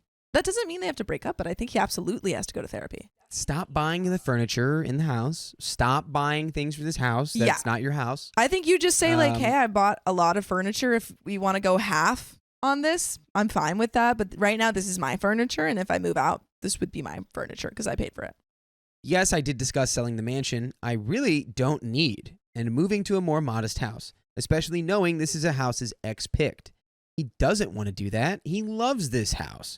But I feel really intimidated living in a house I could never afford, and there's so many large windows. Yeesh. I have not talked to him yet, but a pause on the marriage and counseling is a must. Good. I'm glad you realized this. Smart. I already am looking for individual counseling because I realized I might indeed be too much of a people pleaser, allowing him to control me with the ghost of his ex. I'm also going to separate for a while. I'm looking to rent something for a few months so I can get some space. Thank you all for your insights. And there are some notable comments here. Senior Day says, not the a-hole. I understand you've had some trauma in your past, and I'm sorry you went through that, but I can't allow you to mistreat me because of it. It burns me up inside that you gave her everything, but I have to beg for the bare minimum. I deserve to feel cherished by my partner as I have cherished you. And OP says, oomph, that hit me right in the feels. And there's an update. Okay. I hope this update makes sense because I'm very confused and not really doing that well at the moment. Reddit, you changed my life. Thank you so much for all your ideas and insights. Honestly, I don't think I would have had the courage to do what I did without you guys. I went to therapy, took the day off just to get my racing mind to calm down, and therapy has confirmed things that you guys suspected. I am a people pleaser. I wanted to save him, and I have internalized the idea that any effort and every penny I want him to spend on me makes me a gold digger. I will have weekly sessions to work on me. I realized I would have never taken this treatment from any of my other exes. Even though I made more than them, the idea I had to prove myself worthy to be with a millionaire and not be there for the money got into my head pretty early. I called one of his siblings that I'm pretty close with and just told her everything. She was not surprised, but just sad about how unhappy he was making me. She told me that from the day we started, he had this idea that I was out of his league. He struggled to understand why I wanted to be with him, and he probably just thought it must be my money. She told me she already talked to him in the past to treat me better, and she was furious about the proposal. This information confused me a little. I was a little hurt she never discussed any of this before, but she thought it was none of her business. She also explained how she and her husband organized their finances. He also doesn't have as much as her, and I took the opportunity to pack a bag. I haven't found a place yet, but I'm going to stay with my parents. I made up my mind that I will at least want 6 months apart to get myself in order. And I made sure my stuff was in the car because honestly, I had no idea how the conversation would go. So, into the most difficult part, the talk. I waited for him to come home. He was pretty late, but I didn't want to sleep another night on this. Pretending I was fine while I was contemplating all of this just ate me up. I had written down what I wanted to say. I've never been so scared before. I didn't want to hurt him, and I didn't know how he would react, and I took some advice from here. And I opened with the fact that I was moving out and that I wanted to pause our engagement. He was very quiet and just sat down. I told him that he really hurt me by calling me a gold digger and that I'm done walking on eggshells and feeling guilty for just wanting basic things. I told him I was unhappy and felt neglected. I also told him that after 3 years of me showing up for him, he still doesn't think I'm here for him. And that is not going to happen. He was just quiet. He didn't say anything. I told him that the constant comparison to his ex was unhealthy and unfair. Punishing me for her sins was I told him comparing her to me all the time has triggered me into comparing myself to her and starting to feel like she was worth more than me. One of the things about her was mostly ungratefulness. He would do nice things for her, but it was never enough. And the thing is, he doesn't do nice things for me, and I have to be grateful for the pleasure of picking up the bill. I told him he was not ready for marriage and that I dreaded having kids with him and living like this, that I didn't trust that he would take care of me if I would become a stay-at-home mom. And at that point, I called him abusive and a user. I was getting pretty angry saying all this out loud and lost my composure and the script a little bit. He remained quiet with almost no emotion on his face. I stayed quiet, but nothing came out, so I decided that I would just leave. Only when I got up to go, he said, "Please don't go." He asked me if I was pausing the wedding or calling it off. He wanted to know if it was over or if he still had a shot. I told him I wanted out of this house, and I honestly don't want to live in his ex's palace of sadness anymore. I needed him to go to therapy, and especially financial therapy. I needed a separation, and I told him I was open to couples counseling if he went into individual counseling. He begged me not to do the separation, but honestly, I really, really wanted it. I just told him to think about it, and I left him. He was finally showing some emotions, and he was crying at this point. He sent me a very long text somewhere in the AM and told me he was a wreck and couldn't sleep. He made all kinds of promises. He would go into therapy and sell his house, buy a smaller one, and make sure I'm taken care of whatever happens. He said he would help me decorate and would make a home. He again asked me to please come home, but to me, it doesn't feel like home there anyway. And by the way, it'll feel like home when you listen to full episodes and stories like this. All you got to do is go to iHeartRadio or Apple Podcasts or Spotify or wherever you listen to podcasts and search OK Storytime. Do it. And yeah, I think we're almost at I think that was a 51 days good now? conversation. Yeah. He woke up to the reality that you're being neglected and it was his fault. And then he said, wait, no. And he can make all sorts of promises, but if they don't have follow through, then they don't mean anything. And give him some time. Yeah. Because it's like you can make promises day one. And then it's like in a week, if he's just like, yeah, screw you. Yeah. I don't need you. Then it's like, yeah, all right. I also Okay. think the second that you call your partner a gold digger, it's like, why are you still in a relationship with that person then? I feel very empty and tired. I've been sleeping most of the day, and I feel guilty, but also a little bit relieved, if that makes sense. I don't know if I actually want back if he does all that. I don't know. I'm a little unsteady right now. I need some time to process. I'll go back for the kitchen supplies and my TV, and I won't take anything else of the furniture. This is the exact reason why I was unwilling to buy everything. His house is so huge, so the couch is huge, and I can't take it. I was about to say, I was like, you gotta take all of your furniture, but it's like, oh, it's too just big. one of those giant, like, I don't think, sectionals. that was a mistake right from the jump. Should not have bought any furniture for the house. You'd be like, you realize your house is empty, right? Yeah. Don't you want furniture for your house that I'm staying in? Yeah. Anyway, but that's the end of that story. Strange. My brother ditched us for his fiance's lifestyle. Now he doesn't want us at his wedding. Sorry, I'm too rich and famous for you now. A little bit of background. I, 36 female, have twin siblings, 30 female and 30 male. We were very close growing up. I did a lot of the parenting of them due to dad having terminal cancer and mom having to be his carer. By the way, this comes from examination number 6479. And if you want to spit your own stories, go to r/OK Storytime subreddit. So, when dad passed away when we were 20 and 14, it brought us even closer together. We leaned on each other always. Went to festivals and gigs together every year and were actively involved in each other's lives until about 18 months ago. Wow. I would also like to point out that he has invited all of my stepfather's family from Scotland, some of whom he hasn't seen or spoken to for 7 years. I believe this is referring to the brother now who's getting married. I mean, Scottish ties, they run deep. Invited all of them to the day, but not our local uncles, mom's brothers, both of which played a huge part in supporting us whilst dad was poorly. They have also excluded our mom from wedding dress shopping, despite her offering to help financially with the wedding. And our stepfather was gutted to learn that he has now decided against kilts for the men. He is a proud Scotsman, and he has been left out of suit shopping also. That sucks. Dude, no kilts for the Scots? Fun. What are we doing? Dude. Am I overreacting or am I justified in being upset? I am seriously considering not attending at all at this point. Would that make me an a-hole? Also, for information, our sister, his twin, was supposed to be his best woman and hasn't been given a +1. She's also considering either stepping down or not attending at all. And there is a long edit, so we'll stop there. Guys, firstly, have we spoken to brother? Yeah, that's my question. Have I was going to say, have we communicated this anger? Have we discussed Yeah. what we want to see here? Have you given him a list of demands and said, unless these are met, I'm not going to the wedding? Kilts for all Scots. Kilts for Mandatory. Scots. Scots for kilts. And he's most upset that the uncles aren't invited. The other uncles? OP is upset about that, I believe. Yeah, yes. That's the main point. Yeah. I don't know. I think at that point, well, we got uncles aren't invited. No kilts for Scots. The sister who is the best woman can't bring a +1, which is bonkers. That's the only thing I've heard so far that would, I think, justify like a threat to back out. I think realistically, like the uncle stuff is probably not ideal, but I don't know.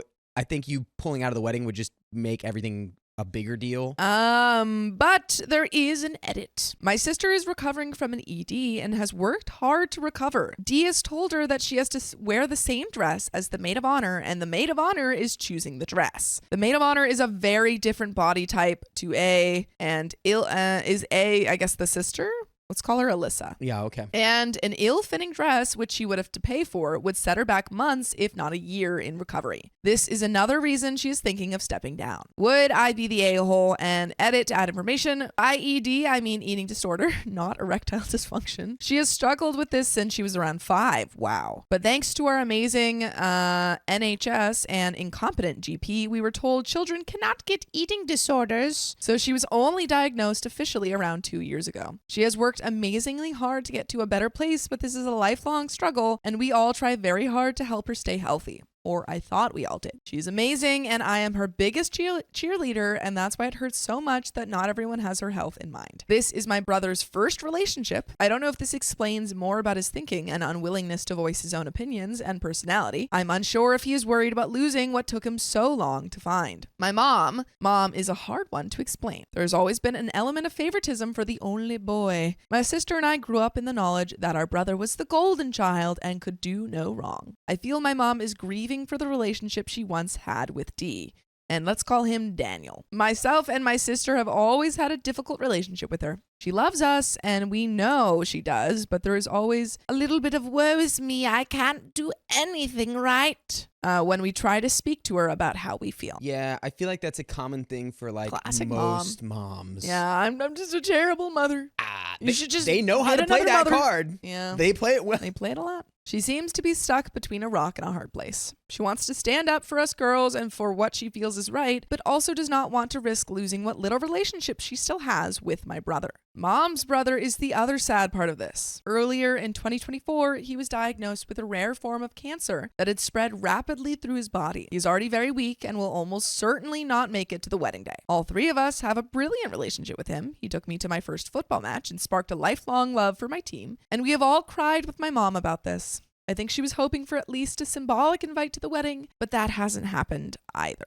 But you know what should happen? You watching full episodes with stories just like this. Just go to Apple Podcasts, Spotify, or iHeartRadio and search a Poke Storytime. But there is a little bit left. Do you have any final thoughts on this? I mean, honestly, final thoughts. I'm canceling the wedding because, dude, like, you didn't let the Scotsman wear kilts. Why are we even inviting the Scots at that point? It's like, if you're not going to let the Scots wear kilts, then get out of Scotland, you know? Don't I know they're not in invite Scotland. all the Scots. Metaphorically. You know, what are we doing? Not inviting the terminally ill father? Or brother, I believe, the uncle. Oh, uncle. Yeah, it's mother's brother. Also super messed up. Super messed up. I mean, this is a person who's not going to be around for a long period of time.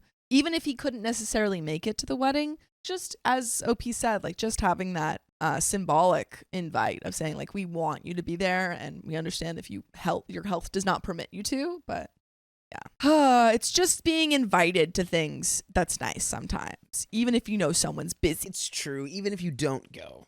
My sister has decided that when she is less upset, she will write him a letter to explain how she is feeling. She's a very good and emotive writer and feels that she can edit and explain herself better in writing than in person, as she will get flustered and forget to mention things when she gets upset. I will update if and when my sister sends her letters to him and with his reaction. And there are some comments to finish this story off. Comment 1, is your partner upset she wasn't invited? If so, don't go. OP says, my partner is blissfully happy in most circumstances in life, and that's why we are happy. I feel that I am more frustrated by the inequality of it all, and I am even more angry and sad for my sister than myself and my partner, as we are older and have had more life experience and understand that some things aren't worth the fight or the argument, but she is his twin. They have always been amazingly close and supportive for each other and have always said cradle to the grave, so for this to be ripping them apart is heartbreaking. That is really, especially because OP said that they were so close up until 18 months ago. Yeah. And the bond between like twins especially, I'm sure. Yeah, this Messed bad. up, dude. Messed up. Comment 2, not the a-hole, but I hope you can stay in some contact with him in case she's abusive. If he ever decides to leave, he may need to have someone in his corner. OP says the door will always be open for him. I would never turn him away. I've told both of my siblings before, no matter what, I will always leave the light on for you. Aw. Comment 3, not the a-hole. Your poor mom. She must be heartbroken over how her youngest son is behaving towards his family. Please go if your sister decides to remain as best woman. She'll need you. Also suggest to her to get the dress altered to fit her body properly. She needs to look amazing in photos. Your brother is being an absolute a-hole. Don't lower yourself to his level. They may be of a higher socioeconomic bracket, but that doesn't equate to class. And Opie says, I will absolutely be there to support her if she goes regardless of my opinions on the matter. I will make sure she looks amazing and most importantly, feels amazing. And I will make sure that we all have an amazing day. And that is the end of that story. I mean, that's about all you can do at that point. Like, I mean, it doesn't seem like you've had a conversation yet with her brother. Yeah. So what's up with that? Try it. Yeah, if you have, cool. But if you haven't, attempt that. See if you can get him to change his mind on any things and just tell him how you feel and how your family feels. Start with the kilts. Yeah, start with the kilts. Start there. Work small. My friend tried to control my wedding, but I'm not backing down. Stand up. Don't say I do. So I have a small group of friends that have been my best friends for over a decade. But one member, let's call her Chelsea, and I have always had some tension. But we were there for each other when it counted, so I could always look past the stupid crap like her immaturity or her odd paranoia when it came to any of us hanging out without her. By the way, this comes from Siren Rose 1991 on the r/OK Storytime subreddit. So she was convinced that if we spent time without her there, we spent the entire gathering talking bad about her. It sounds like she might be a little insecure. Chelsea, get some self-confidence. They're not talking about you. And maybe also you're not that important that everyone's going to be talking about you all the time. Dang. Which made little to no sense because when we had something to say to her or about her, we just told her, like, Chelsea, get a grip. You got it. Girl, we're not talking about you. Don't be shy. You're not that important. Get some self-esteem. Be glad. But I digress. In March of 2021, I got engaged to my partner of 6 years. Woo. And of course, I asked my 3 best friends to be at my bridal party, including Chelsea. And we began the excited discussion of what I want my wedding to look like and what bridal party attire will be. And I look at Chelsea and I say, I plan to have my bridesmaids in floor length, dark red gowns, but you guys can pick whatever neckline you're comfortable with and what type of sleeves you want if you want them. Is that okay? I know you don't really do dresses. But now we're going to get Chelsea's response. Chelsea says, no, that's fine. I actually love dresses, but I don't own any currently, so I can't wear them. I don't own dresses, so I can't wear them. It doesn't work. Me, oh, okay, cool. And we move along. So it just sounds like I don't wear it, but I will. I will for you. I will for you. Right? Or I don't have any dresses in my closet, therefore it is illegal for me to purchase a dress to wear. I think it's the former. We'll see. So fast forward to February 2022. Well, one day she and I were hanging out at my house with my best friend, who happened to be Chelsea's significant other. Wait. Your best friend is Chelsea's significant other? Ooh. How close of friends are we talking? Ooh. Miss fiance? That was how Chelsea and I had become friends in the first place. Okay. The connection. Noted. And now years later, Chelsea's significant other was my matron of honor, and Chelsea was a bridesmaid. And we started talking about the wedding, and my best friend asked what they'd be wearing. Me, well, you'll be in a suit, but it'll be black with red and silver accents like we talked about a year ago. Not sure about the tiny details, but you'll be in black because I want you to stand out as my matron of honor. And Mike, my other best friend, is going to be in a red suit, the same color as the bridesmaids' dresses. A red suit kind of goes hard. That's a cool. I'm actually loving the also dark red gowns. Super classy. Yeah, I like super Opie's classy. vision. Yeah. Chelsea and me too. Best friend, you two what? Chelsea, I'm going to be in a red suit. Me, no, remember all the bridesmaids are going to be in long red gowns. We talked about this when I first asked you. Chelsea, no, I'm going to be in a suit. Best friend, Chelsea, best friend, you're wearing a dress, remember? Chelsea, maybe I'm not comfortable wearing a dress anymore. Me and best friend, when did things change? Chelsea, you know what? I'm not arguing with you about this. You don't even have a date yet. Ooh. Not a date for the wedding, a date for the, well, I guess a date. Yeah. The day schedule. of the wedding.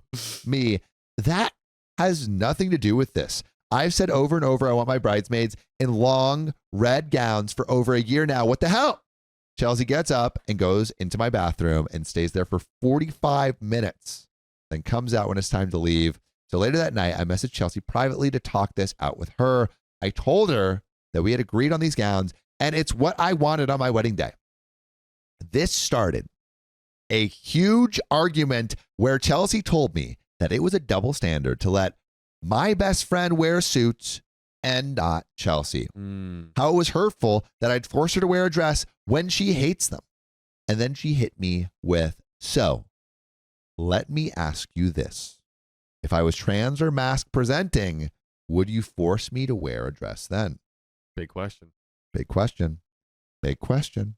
What do you think? What do you think? Is OP being unreasonable by asking Chelsea to wear a dress or not? Let us know. Type in the comments below. I think if Chelsea had said something earlier, like a year ago, maybe it would have been fine. I think because I think it's the expectation was set. The expectation was set, and then now OP's like, well, now I'm like completely confused, and I've been like relying on this plan for a year.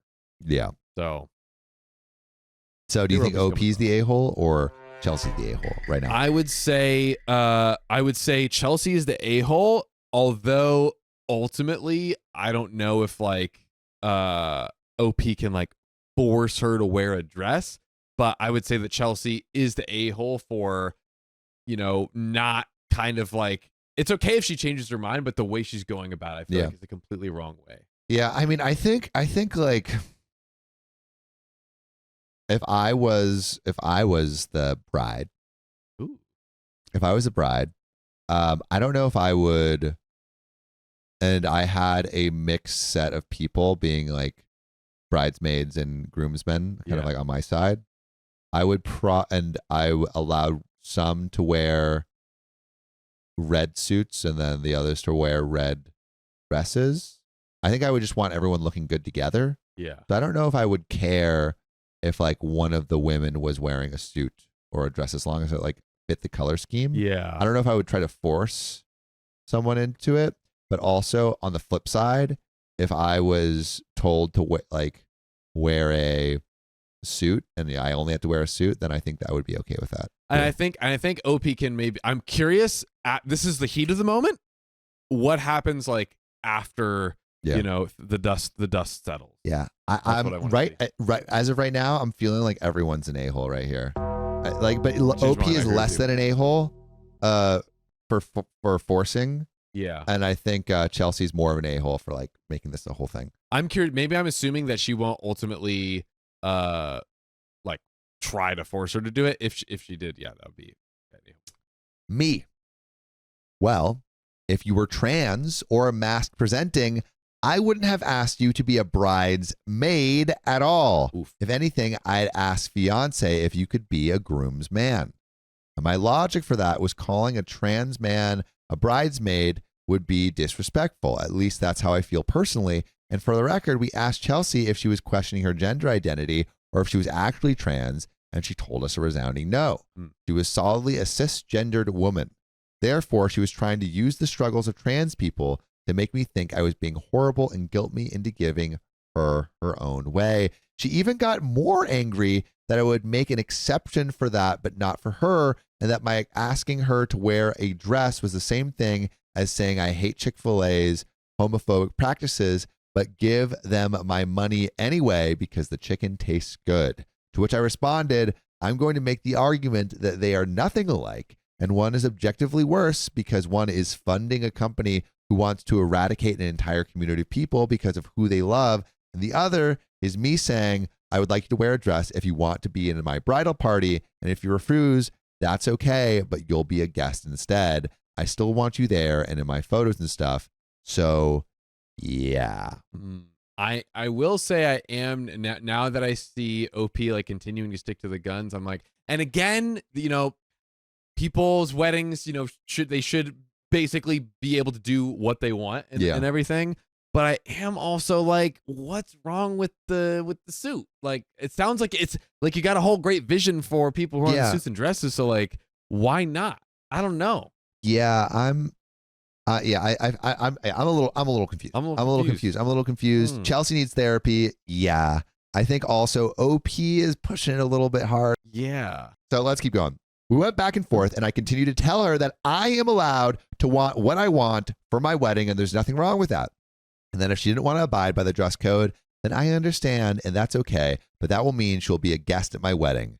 She is still wanted and welcome, and she will be front row in my photos. And then she told me, well, I thought you understanding that would mean that what I want and my comfort level would mean more to you than what you deem acceptable attire at your wedding. At that point, I told her that she could let me know what she decided. Either she was a bridesmaid or she wasn't. But regardless, I love her, and I just wanted to squash this so we could move on. And her response was, you really don't want me to make a decision with the current headspace I'm in. So I told her, I don't see why not. The options are wear a dress and stand up at wedding, or wear whatever you want and be an honored guest. The choice isn't wear the dress or we aren't friends anymore. Yes, but it's like it is gonna hurt your friendship. Yeah, I feel like OP is like really missing the point and just like painting something in this like very black and white thing where it's like, yeah, well, like, you know what I think is totally reasonable? That Claire, right, is the friend? Chelsea. That Chelsea is like, hey, you know what? I honestly changed my mind. I don't know if I feel comfortable in that anymore. And being like, yeah, like at least even if you don't acquiesce to that, being like, you know what? I understand, but this is my wedding and I do just kind of want the vibe of like the all dresses like thing is what I'm looking for. I don't know. What do you think? I mean, it feels like. I feel like both of them are sticking to things that don't matter. Yes, they're, and that's why we're getting into this place, because they're both like being like a-holes about it. They're just trying to twist the knife on each other. It's not. It doesn't feel like it's actually about the things they're talking about. They're just trying to kind of like pettily twist the knife on each other. So I almost typed, and I don't appreciate the thinly veiled threat that is, but I know that would just drag this out, and I wanted it over. And she said, if you change your mind, you know where I am, or something equally non-committal to making a decision. So I told her that I will accept this as I appreciate the offer, but I won't be a bridesmaid and will instead be a guest. And now we can move on. I left it at that, and we seemingly moved on. And honestly, in full disclosure, had Chelsea come to me and said, hey, about the dress thing, I'm not going to be comfortable in a dress anymore. Could we explore other options for my bridal party attire, like a suit? I would have said yes, because it was approached respectfully. But she decided to try to convince me I was actually transphobic and as bad as people who wanted LGBTQ hurt to occur because she wasn't getting her way, and she wanted to guilt me into giving her way. So no, and we do have an update. But really quick, I know we're getting absolutely shat on, lambasted by chat right now. Yes. But does that not show you she's being a little bit of the a-hole? Oh, like the fact that she's like, I'm actually open to it, but I'm open to it, but I don't like how I don't like how she asked me. Yeah. So I'm not going. She didn't ask me respectfully, so I'm not going to do it. I mean, I wonder. Here's the question. I guess is, I don't know. I feel like that is like a little a-hole-y, Yeah, Let me ask this. If she's like essentially like, hey, she's being difficult in a way that's just kind of like ruining the dress and suit situation aside, she's like kind of bringing this negative energy and stress to my bridal party. If that's a reason to like, that's a great reason. Yeah, and that's a great reason. And I'm honestly like going to like, hey, like I'm just like trying to. It's already stressful, and I kind of just want to like feel at peace, and you're kind of just stressing me out. I'm gonna have to respectfully say, and I step back from the bridal party. I think if that was the answer that we were just given, I would be like, okay, like that's totally understandable. Yeah. But what it feels like is it's like you didn't ask me in a nice way. There feels like a little bit of pettiness. Yeah. It feels like OP actually doesn't care about the dress. What she's saying is like, I would be okay with the suit, but she didn't ask me in a nice enough way. Yeah. Right. And like, I think that is, we want everyone to be respectful to us, obviously, but when people are respectful to us, we generally are more we're more willing to do the things that they ask. But if we're just being like using our power to kind of put someone in their place when they're not respectful to us, I feel, and that's the only reason, rather than what John said about like the vibe of the wedding being off. Like, I feel like that I don't like, I think that reasoning is a little whack. Yeah. And I don't think it's very empathetic, and I don't think it's very kind. Yeah. And at the end of the day, I think OP is entitled to do whatever she wants with her wedding. And for her, like, is it not better to, like, honestly, at this point, do we think Chelsea's going to make the wedding a better experience for OP and the other people there? No. I would say no. So I would be like, let's just get Chelsea out of the wedding. Yeah. Period. Because you're ruining the vibe. I think, again, Chelsea, I think, is an a-hole. Yeah. I think OP's behavior may have turned up the a-holeness of Chelsea, because she was kind of given some of that same energy back. And I think from a self-preservation standpoint, if she was maybe a little bit more nuanced in her approach, it might have been easier. Yeah. I don't know. Well, yeah. Do you agree with that? Yeah. Or where do you disagree? I think I don't know if I think there was basically some pettiness there. Yeah. And it's like there's some times where it's like you could have like the more petty interaction, or on the flip side, it's like, okay, let me just directly communicate with you. And again, it's like, hey, not only are we not gonna give Chelsea, and not that that's the phrasing, but just to say it, not only we're not going to give Chelsea the option to not wear the dress, but also just have her not attend the wedding, not because we want to like be petty, but to protect your peace if Chelsea is really like doing this as a power play, or to frustrate you, and like all of that kind of stuff. And again, in this sentence here, had Chelsea come to me and said, hey, about the dress thing, I'm not going to be comfortable in a dress anymore, I believe Chelsea did say, like, I wasn't comfortable in a dress. Yes. So, like, you could preempt this whole thing and be like, hey, are you not comfortable? Like, I can help you out. Yeah. Instead of giving her the same energy back. But we're going to go into the rest of the story. So, update. So, we decided to wait until we got out of debt and got more financially stable. So, it's still November 1st, the wedding, but the year is not set in stone yet. We are currently still not married because we decided buying a house was more important than a wedding, but we still fully plan to have one. And my fiance actually wants the fancy wedding just as much as I do. So we're both willing to wait. Chelsea knew we had a date, and she knew we had decided to wait for the above reasons after a while. Anyway, in 2021, I lost my grandmother, who was one of the most important people in my life. Then less than a year, I lost my grandfather, lost a couple of cousins and an uncle, and my niece, who I helped raise and love as my own child, ended up in mental faculties for self-harm and unaliving behavior. So I was perpetually mourning, depressed for like 2 years straight. And this cycle hasn't ended to this day. A couple months ago, I lost a good friend to a heart condition. Oh, it's been a lot. Chelsea decided to ask my best friend for a divorce, and resulted in a novella of lying, gaslighting, and manipulation that ended up affecting all of us, because Chelsea left my best friend, then got back with her, started arguments with my best friend over me, accused my best friend and I of having an affair, and recorded a private conversation we had so she could play it for a friend of hers who did not like me and who I also don't like, because said friendship was kind of to my face, then mocked my relationship, my partner, a medical condition I have, and most recently, my job behind my back.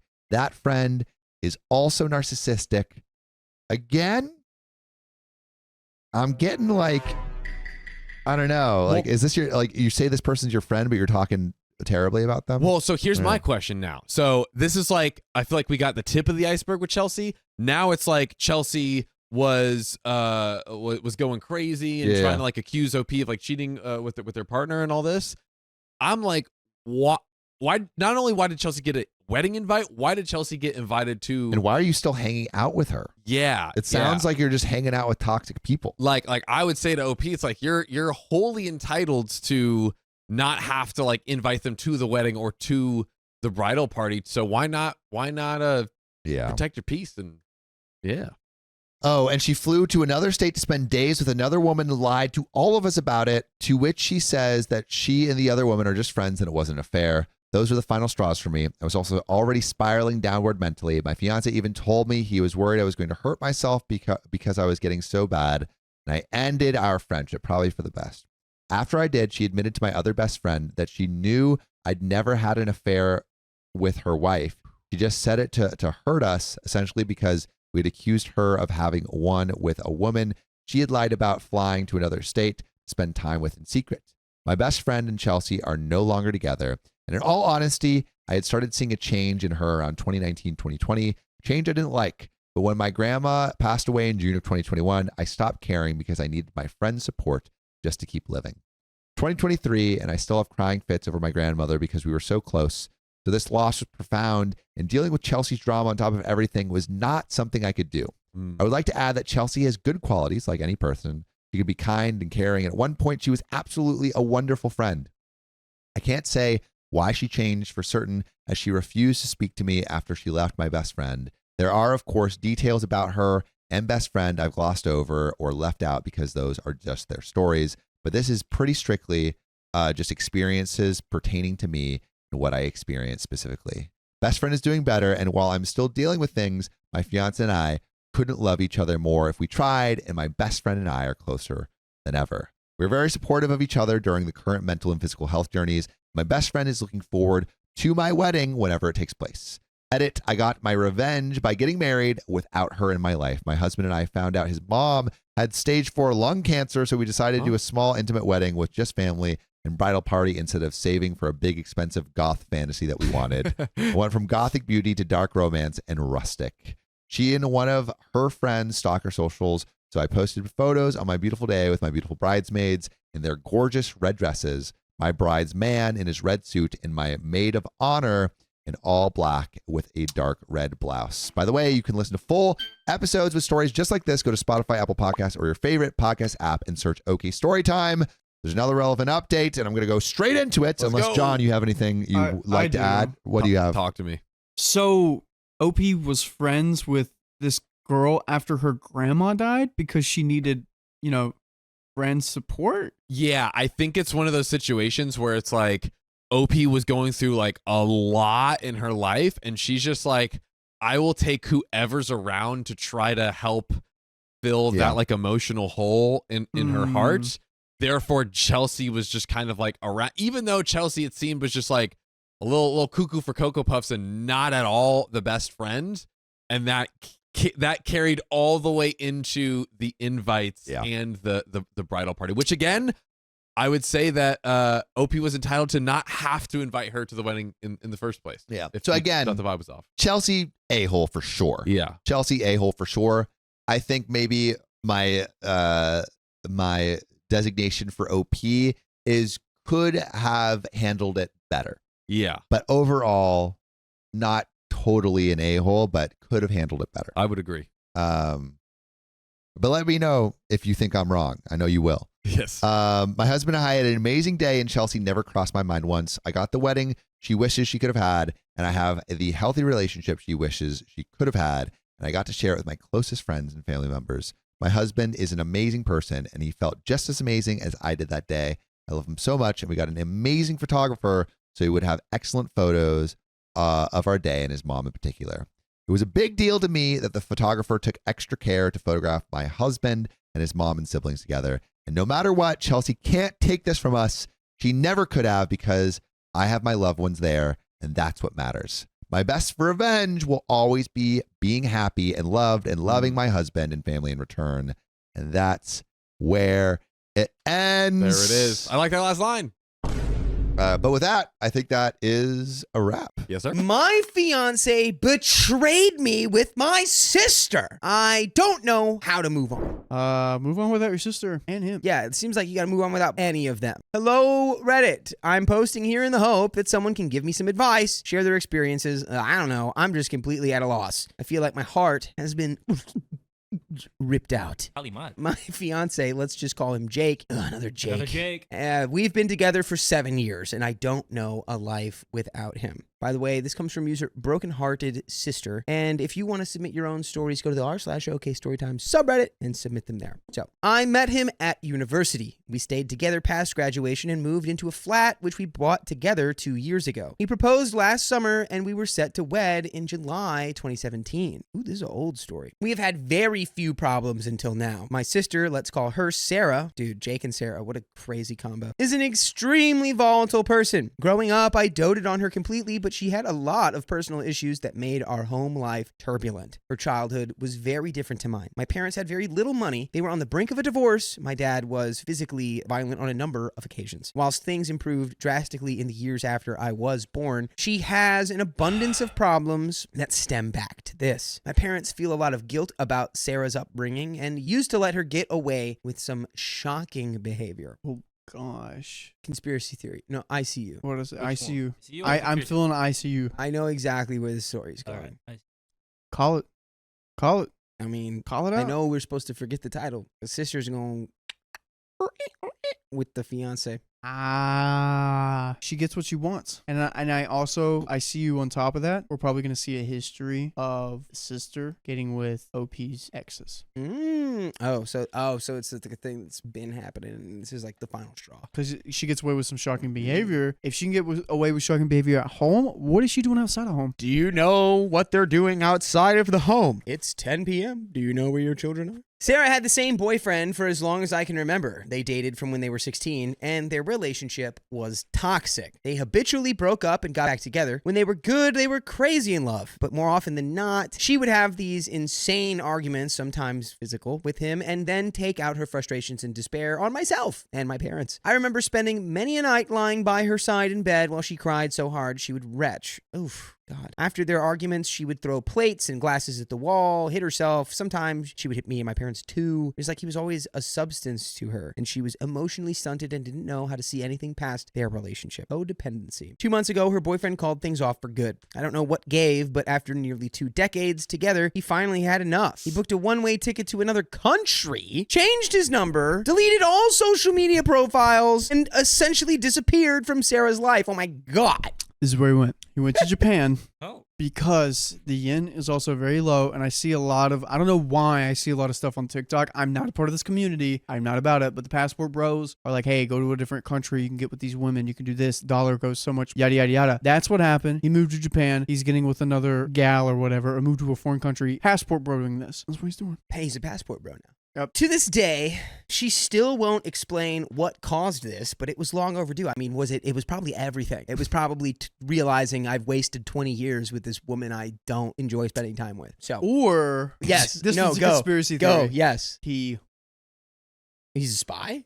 No, someone. Oh, he knocked someone out. What's the police call when it's a... Not knocked, sorry. HOMICIDE. Yeah, he did that. And now he's fleeing and won't tell anyone. And she knows, but she loves him and won't say anything. That's just Dude, that would actually be a crazy, forever. Yeah. I'm backing you up, babe. I got you. Go to another country.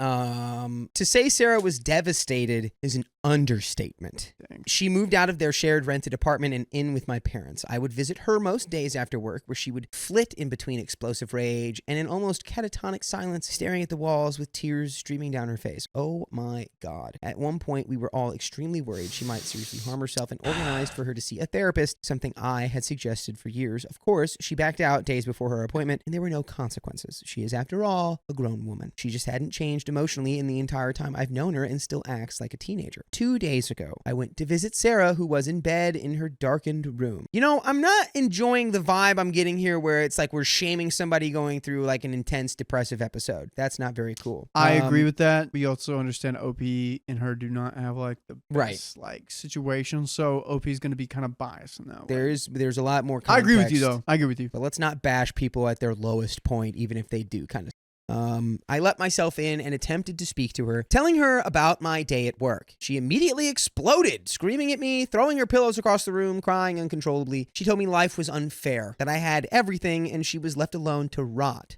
That everything wrong in her life was because she was a bad person. She hurt her boyfriend and drove him away, and she's ruined our family. She effed Jake and didn't even feel guilty at the time. Whoa, what? Whoa, what? So we just listen up things. Wait a minute. Wait, was that it? She just casually drops it like that? Did she just say it? She said it. Wait a minute. She effed Jake and didn't even feel guilty at the time. I initially thought I had misheard her, but then she said it again. It was like she had poured a bucket of ice water over me. I silently left shaking. When I got home, Jake was there watching TV. Oh my God. It came out of my mouth the second I saw him, and I could see in his eyes it was true. So she didn't say this just to get at you? I'm going to need to see a picture of this whole family. I'm going to need a picture of everyone. I want to see what happens. I want to understand this. He, Jake, broke down and told me it happened 3 years ago. Wow, that's honestly, that's not what I expected. I thought it happened. I thought they were going to hook up. I didn't think it was going to be like from ghosts of 3 years past when I hooked up with your sister. Sarah had another blazing row with her boyfriend and decided to drive round to Jake's looking for me. I was at our parents' at the time, and Jake attempted to pacify Sarah. He comforted her while she sobbed in his arms. One thing led to another. They had spicy. One thing led to another. They had spicy sleep. He put the pacifier in. The pacifier in? You're insane. He had a pacifier. That is the craziest bar I've ever heard. Oh my God. He did. He clearly pacified her. Oh, goodness gracious. I didn't like it. I didn't like that he did this. I'm just saying, I'm just speaking truth, okay? I packed an overnight bag while he followed me from room to room, sobbing and telling me it was the worst mistake of his life and that he still had no idea how it happened. Okay, so when a man and a woman love each other very much. You told me the birds they smash each other's fun parts together. What? And make a baby. Yep, and you were a part of that fun time with the fun parts. Yeah, so and you, that's how it happened. You made a conscious decision to have spicy sleep with your girlfriend's sister. She is a home Actually, wrecker. no. You were married at that time, right? I think they were married already. Yeah. Oh, yeah, they're married. So, with your wife's sister, with your sister-in-law. Great, you did that. Now that we're all caught up on how that happened, he felt unbelievably guilty the second it was over, that it feels like it wasn't even real. I left him in the doorway, begging me not to leave. I've checked into a hotel and have switched my phone off. I don't know what to do, who to tell, or where to begin. I feel sick, like this is a bad dream. My heart feels like it's been ripped into a million pieces. For all of Sarah's faults, I love her more than anything. Are we still doing that though? It's the two people who are more to me than anything else in the world. How the F do I move on from this? One day at a time, sweetie. That's how you do it. I feel like I'm in a bubble. I don't know what's going on in the outside world. All I do is cry and sleep in this room. Someone please help me make sense of this. And there's an update. You're going to have to pull what Sarah's... What was this guy? What was her ex's name? You have to pull what Sarah's ex did and move to a different country. Because new life. You're gonna have to make a new life. You gotta stay away from this woman because she's gonna come after everything you got. Everywhere she goes, the sister is just toxic. Oh, yeah, dude.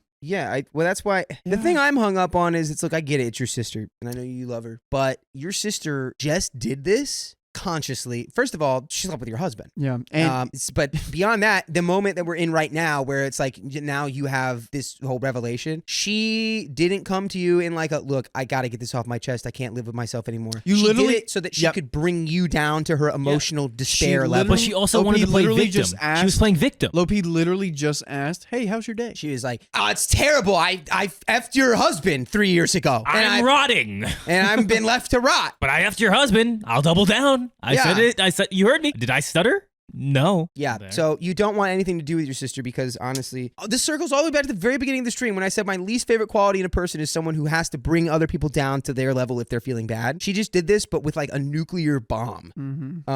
Which, you know, at the end of the day, it's still good that you know the reality of the situation now, but she did it to hurt you, not to help you, which is important to realize. Anyway, let's get into the update. Hi, everyone. I logged in this afternoon to find 300 replies and messages to my post. I am unbelievably touched by all the people who who reached out to me. Particularly incredible response from Fractal Faye, which spoke to me on a level I didn't think possible from a stranger. I'd like to thank every one of you who took the time out of their day for me. I was so overwhelmed that I haven't responded to a single one as of yet, but it is really, truly appreciated. Now, on to the update. It has only been a day or so since I made my post, but it feels like I'd been in that hotel room for weeks, crying in the dark, buried under the covers. At some point this morning, I decided to draw the curtains open and let the sunlight in. I went and sat on the balcony and switched my phone on for the first time, and it started ringing within 30 seconds. It was my mother, who burst into tears as soon as I answered. Her and my parents had obviously been desperately worried, as this is the longest I had ever gone without contact, and had even contemplated calling the police had I failed to contact him by this evening. My mom informed me that as I was walking out of Sarah's room down the stairs and out the front door, Sarah was screaming and wailing that she's sorry. Funny enough, I didn't hear this. I don't know how. I think I was in such a state of shock that I couldn't process anything around me. Yeah, you were getting a little bit of that derealization, depersonalization fun time. Honestly, I can't even remember the drive home. After I shut the door behind me, my mom, who was the only other person at home, rushed into Sarah's room and caught her in an episode of attempted self-harm. She was fine. It barely caused a scratch, but this did jumpstart my mom into action. She drove Sarah to the hospital, where I understand she underwent some kind of assessment and was kept overnight. She has incredibly agreed to undergo treatment for whatever it is that is wrong with her. Again, I don't like that vibe. It's a bad vibe. Person needs support. They probably don't need it from you, but whatever. You know what? So hard to say. I just don't like bashing people who are so low. My mom was surprised she was so compliant on the drive down, willingly entering the car and saying nothing other than asking where I am. Sarah seems resigned and completely deflated. My mom spoke to me at length for the first time in my life about the hardships that they had undergone during Sarah's childhood. I'm unwilling to go into detail, as I am still in shock about some of the things I heard. Oh, goodness. Well, I mean, and also, you're not obligated to tell the internet they're your family's darkest, deepest secrets as well. Sarah is not devoid of responsibility. She has long surpassed the age where she can blame her childhood for her behavior. But my mom admitted through tears that not sending her to therapy at an early age was the biggest regret of her life so far. I asked my mom if she knew why I had left, and she admitted that she had known since Sarah's ex left 2 months ago. Read that one more time. One more time. OP's mother has known about the hookup since Sarah's ex left 2 months ago. That's 60 days. What? And acting like everything's chill? I think it's what Riley said. It's time to just go to another country. I'm sorry. Time to go. New life. Reset. Refresh. New life. New breaths. Start. New me. I'm not forgiving my mom. Yeah, dude. The mom knew for 60 effing days. Yep. Never trusting her again. But she always said that her parents had her side. But like, dude, no, leave. Leave people, immediately. like 9 times out of 10, when you know someone's getting cheated on, let them know. Yeah. Let them know. Especially if they're what? Like your daughter? Yeah, I think they deserve a right to know. Yeah. You know? Just maybe. At this point, I had to struggle not to hang up, and I suddenly felt myself going back into the pit, but she begged me to listen. After her ex, Harry, I'm too drained to invent a name. Hi, Harry. After her ex, Harry, left, Sarah told my mom exactly what had happened. It was not the reason for Harry's departure, although he did know about it. Rather, he had had enough of being Sarah's carer, and years of begging her to seek help had fallen on deaf ears one too many times. Yeah, that's... holding up? I don't understand what is wrong with this woman. She's just taking everyone with her down. When Sarah informed my mom told Sarah, I have to know immediately. Sarah refused to tell me, and I still don't know why she changed her mind in that moment. My dad doesn't know, for anyone wondering, and thinks I've left, as I've also finally had enough of Sarah's behavior. Now here's where the home truths came out. I asked my mom if she knew the details. She was reluctant to tell me anything, stating that it had happened, and that was all I needed to know. But I told her I refused to step foot in the house until I knew everything. She then proceeded to tell me that a few months before they slept together, Sarah and Jake had kissed at my dad's 60th birthday party. Wait. And I know for a fact that your mom is 76. So, in return, if they're close to relative in ages, this happened 10 years ago or more. I'm going to say maybe 16 years ago. But if your dad's a little older, probably 13 years ago. This happened 13 years ago. Anyways, both of these things happened 10 years ago. Riley, this happened 10 years ago. No, I'm super over analytical. Anyways, keep going. I want to know what's happening. Whoa. I remember Jake getting very wasted with my cousins. Sarah had a crying tantrum prior to arriving, as her and Harry had an argument and he refused to come. She called me sobbing before she arrived. At some point during the night, Jake asked her if she was okay and hugged her, and once again, one thing led to another, and they shared a kiss in the kitchen. Sarah told my mom that they were both immediately remorseful and vowed never to speak of it again. Oh, as you do when you cheat on your partner and you're What does that mean? What's that I'm even so about? sorry. I kissed your sister. I guess I'll just never tell anybody about it. Doesn't make you good. What the? I felt bad. He kissed his sister. He kissed his sister. I quote that all the time. Sarah told my mom that they were both immediately remorseful, and vowed never to speak of it again. But Sarah deliberately sought him out the night they slept together, knowing he was unlikely to turn her down. She openly admitted she did it to get back at Harry, who had cheated on her during one of their many infamous breaks. Hey, guess what? You were on a break. They were on a break. They were on a break. But wait, time out. If they were on a Pivot. break, but Jake was not on a break, does that mean that Jake cheated still? But if Sarah and Harry were on a break, does that mean that Jake didn't cheat? No, What does that mean? You broke What do you him. mean? Jake Congratulations, you I was broke trying him. to find a loophole, but there's no loophole. And Jake Sarah, cheated. your mind doesn't even work right. Ladies and Jake gentlemen, cheated. you broke him. And in a way, it's even worse that Sarah, like, knowing that that's her sister's husband, went and did that. She's a homewrecker. She don't even care. Like- She's laughing at this right now. But also, your husband he's cheating on you with your sister. It's a special kind of. He kissed his sister. He kissed your sister. During the cheating, I don't even think I entered her thoughts. At this point, I'd heard enough. We'd spoken on the phone for over 4 hours, and I felt mentally drained and physically sick. Any hope I had of salvaging my relationship with Jake has completely gone. I feel like the last 3 years have been tainted by their betrayal, and the many years before that, I wondered, did he like Sarah this whole time? Yes, part of me doesn't even want to know. Yeah, he did. It's worth noting that he has made absolutely no attempt to contact me other than a single text stating, "I'm sorry, take as long as you need," as if it's inevitable I will come back to him. Well, you know why he doesn't care? So much. Because he's going to go get with your sister. Yeah, since Harry's not in the picture. Yeah, he's like, take as long as you need. I'm going to hang out with your So sister. you're telling me like that I could not be with you but still be in the same family?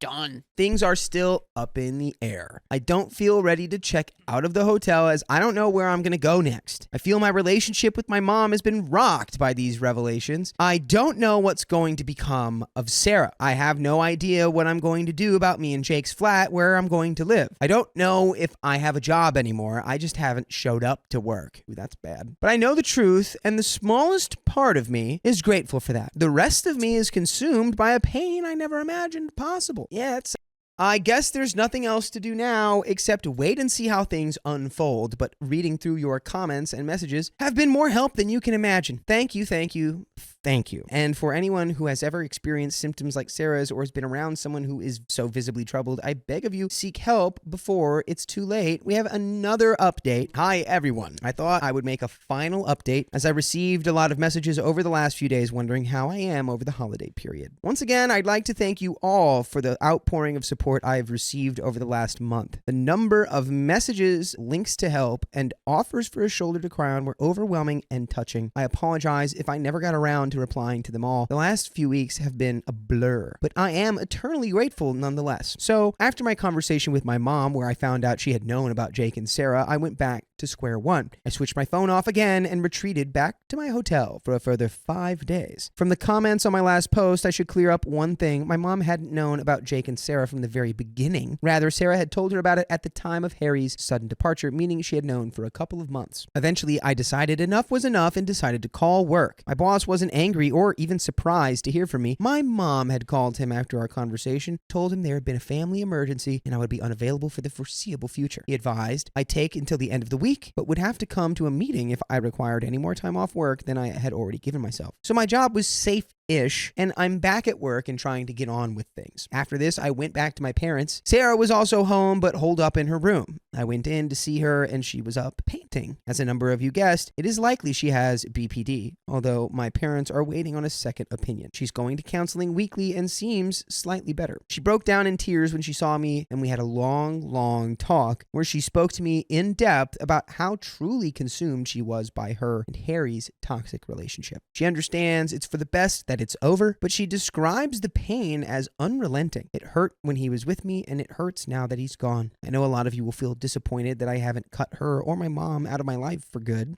Disappointed is probably the wrong word there. Yeah, it sounds rational. It's more like I'm kind of surprised. She may be she may have said some of you may be disappointed. She's probably disappointed. Like a version of herself is disappointed that she has to cut her mom and her sister off. It's whack. I still think I would have to talk to my mom about being like, why did you not feel the need to immediately tell me? You're going to leave it up to Sarah? You know she's not going to tell me. I don't know. It just feels like a betrayal as well. I still feel resentment from the pit of my stomach when I think about it, but truly I blame Jake more than anyone else. Okay. Why? Fair, actually. Fair. I'm going to say fair on that. Jake was with me for long enough to see some of Sarah's behavior. She is not well, and he still chose to do what he did. It's a slow process, but she's my sister, and I can't cut them out of my life forever. It will never be the same again, but maybe that's a good thing. How do you feel like Jake has more blame? How do you feel about that? I feel like we need to talk about that right now. I think the reason why we're more disappointed in Jake is because the level of respect and trust we have for Jake is here, and the sister throughout OP's whole life has always been here. Like, the sister's going to do something crazy. She's always going to act out. You know, I'm not going to expect much out of her. I'm not going to lean on her much, but we lean a lot on Jake. We go home and we sleep in the same bed as Jake. We go home and relax with Jake. That's why we put a lot of the blame on him, because they would still be in a relationship if Jake didn't cheat with Sarah. Sarah's going to go off and do whatever and be OP's crazy sister. Yeah. If Jake did not cheat on OP with Sarah or cheat at all, Oh, I thought you meant if he had cheated with someone who wasn't her sister, they would still be together. If Jake just didn't cheat whatsoever, yeah. So it makes sense why she's the most disappointed at Jake. I also agree. And I don't like saying, I don't like doing the thing where it's like, well, like mental health problems, like excuse behavior. I like to more like it informs behavior. But like, I think given the context that Jake knows how Sarah is, and then both of these were in moments where she was like emotionally distraught, mostly and high. he was like, hey, I'm going to hug you and help you through this. And then immediately, you know, they're making out. And then the second round, it's like, you know, that doesn't happen by accident, you know? So Jake knew what he was doing. Oh, yeah. And had more mastery over his mind and emotions to a way higher degree than Sarah does. Oh, yeah. So it's like, at any point, he could have said, this is wrong, we can't do this. And it would have been the end of it. But he didn't. So he didn't whatsoever. My dad, who had been newly informed on this whole situation, drove to my apartment and gathered some clothes in an overnight bag. Jake was not home, and my parents have not heard from him since I left. I have no idea where he is, and neither he nor his family have attempted any contact with me since this came out. His social media profiles have disappeared, and I have not attempted any contact with him, his family, or his friends. I began the slow process of telling my friends last week. I did not explain what happened other than to say Jake was not the person I thought he was. They have all assumed cheating, but there is no reason for them to know who was involved. I've switched back and forth between staying with my parents and sleeping at my apartment. I sleep on the sofa bed as the memories are too painful at the moment. I'm in the process of looking into selling the place. However, this means contacting Jake at some point in the near future as the apartment is joint owned. I will cross that bridge when I come to it. By the way, you can come to our bridge, and on that bridge is our full episodes with stories like this. All you have to do is go to Spotify or Apple Podcasts or iHeartRadio or wherever you listen to podcasts, and you know what? Just search OK Storytime, and there you will find the archives, and they are not incomplete. Yes. Let's go ahead and finish her off, shall we? Christmas Day was a strange and sad one for both myself and Sarah, but we spent it as a family, and for the few hours we were sat around eating and watching movies, the pain was dulled, even if it was just a small bit. As we were flicking through the various movies and TV episodes we'd recorded, I came across a scene that stuck with me. A scene that ended with the words, La familia es todo, which means family is everything. I still spend most days with a hole in my heart. It hurts more than anything I've ever felt in my life, but it gets better. I know I've got a long way to go, but for the first time, I'm confident I'll get there. Yes, that's what I'm talking about. Thank you for reading, and here's to 2016. And that is the end of that story. That story. And you know what? Things will get better. You're on the upswing. You are. I wonder if there actually, I don't think there is an update for that because that was a throwaway account. And I'm sure that they probably want to put that in the past. My in-laws took over my wedding day. It was a disaster. Category 5 in-law hurricane. Before I begin, I want to note that my husband and I are in therapy and actively working through everything. Oh, God, this is going to be rough. Oof. All names have been changed. So my husband, Mike, 35 male, and I, 32 female, have been together for 8 or 9 years. Who's even counting anymore? How do you not know how long you've been together? Hey, it's 8 or 9. Who's even, what? Hey, 8 or 9, whatever. We've got engaged in November 2020. I was really excited to start planning, hoping we could have a proper celebration once the world reopened. By the way, this comes from Sad Barnacle 9414.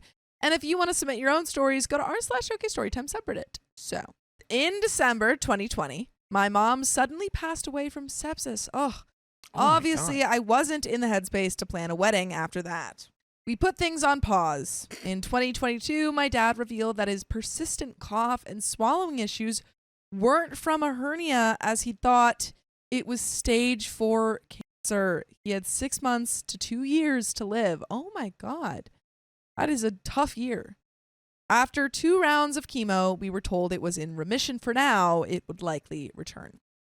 Mike, trying to help, started planning a small wedding. He's European and comes from a large, complicated family. His parents are divorced. His dad, father-in-law, has had 2 other partners with whom he has 3 more kids, aged 17, 19, and 21, and is now with a new girlfriend who has a 22-year-old daughter. At the time, I was finishing a degree and planning to graduate in June, so a big, expensive wedding wasn't feasible. Mike's parents invited us over to discuss things. Father-in-law asked if I was pregnant, and I explained about my dad. They offered to help us with a small wedding. That's when things went off the rails. I mean, just the fact that he was like, "Oh, are you pregnant?" didn't bode well. Yeah, not a good sign. Oh, it started reasonably well. Mike's parents reached out to a European restaurant in Toronto that they had used for past family events. We picked a date. No one objected. But Mike and I didn't even know his dad had a new partner, much less that she'd be involved. As we began planning, the guest list ballooned. I had maybe 10 people. Mike's extended family list was 45 plus. Then father-in-law added more, including his new girlfriend, who happened to be a friend of his ex, the mother of his 3 kids. Awkward. Our small wedding of 50 turned into over 100 people. I was juggling work, school, and planning. Mike was helpful-ish, mostly just followed instructions. My amazing mother-in-law planned a Jack and Jill instead of a shower, and I was genuinely touched. My family hadn't met Mike's family yet, so this was special. I had 5 best friends as bridesmaids and 1 extra as my something blue. I posted on our wedding site asking guests not to wear blue for this reason. Then things got messy with one bridesmaid, Chloe. She subtly trashed every dress I liked, even FaceTimed her mom from the store to show a dress I loved and said, "She doesn't have a mom, so..." Girl, that's your bridesmaid? She'd be catching a ride home in a cab after her tires are mysteriously slashed. I'm just joking. Yes, I'm just really in front of everyone. She's no longer your bridesmaid, right? Right. No, definitely not. Definitely not. She made fun of you for not having a mom? I made another appointment at a different boutique without her and found my dress. Surprise, she hated it. I think she just hates you, girl. Later at a brunch dress shopping day, Chloe arrived an hour late, got mad that we ordered food, and threw a tantrum at the salon. I called her later to ask what was going on. She demanded I come to her to apologize. I uninvited her that night. The week of the wedding, everything went wrong. The restaurant demanded payment before the wedding, despite earlier assurances that father-in-law would cover it the night of the wedding.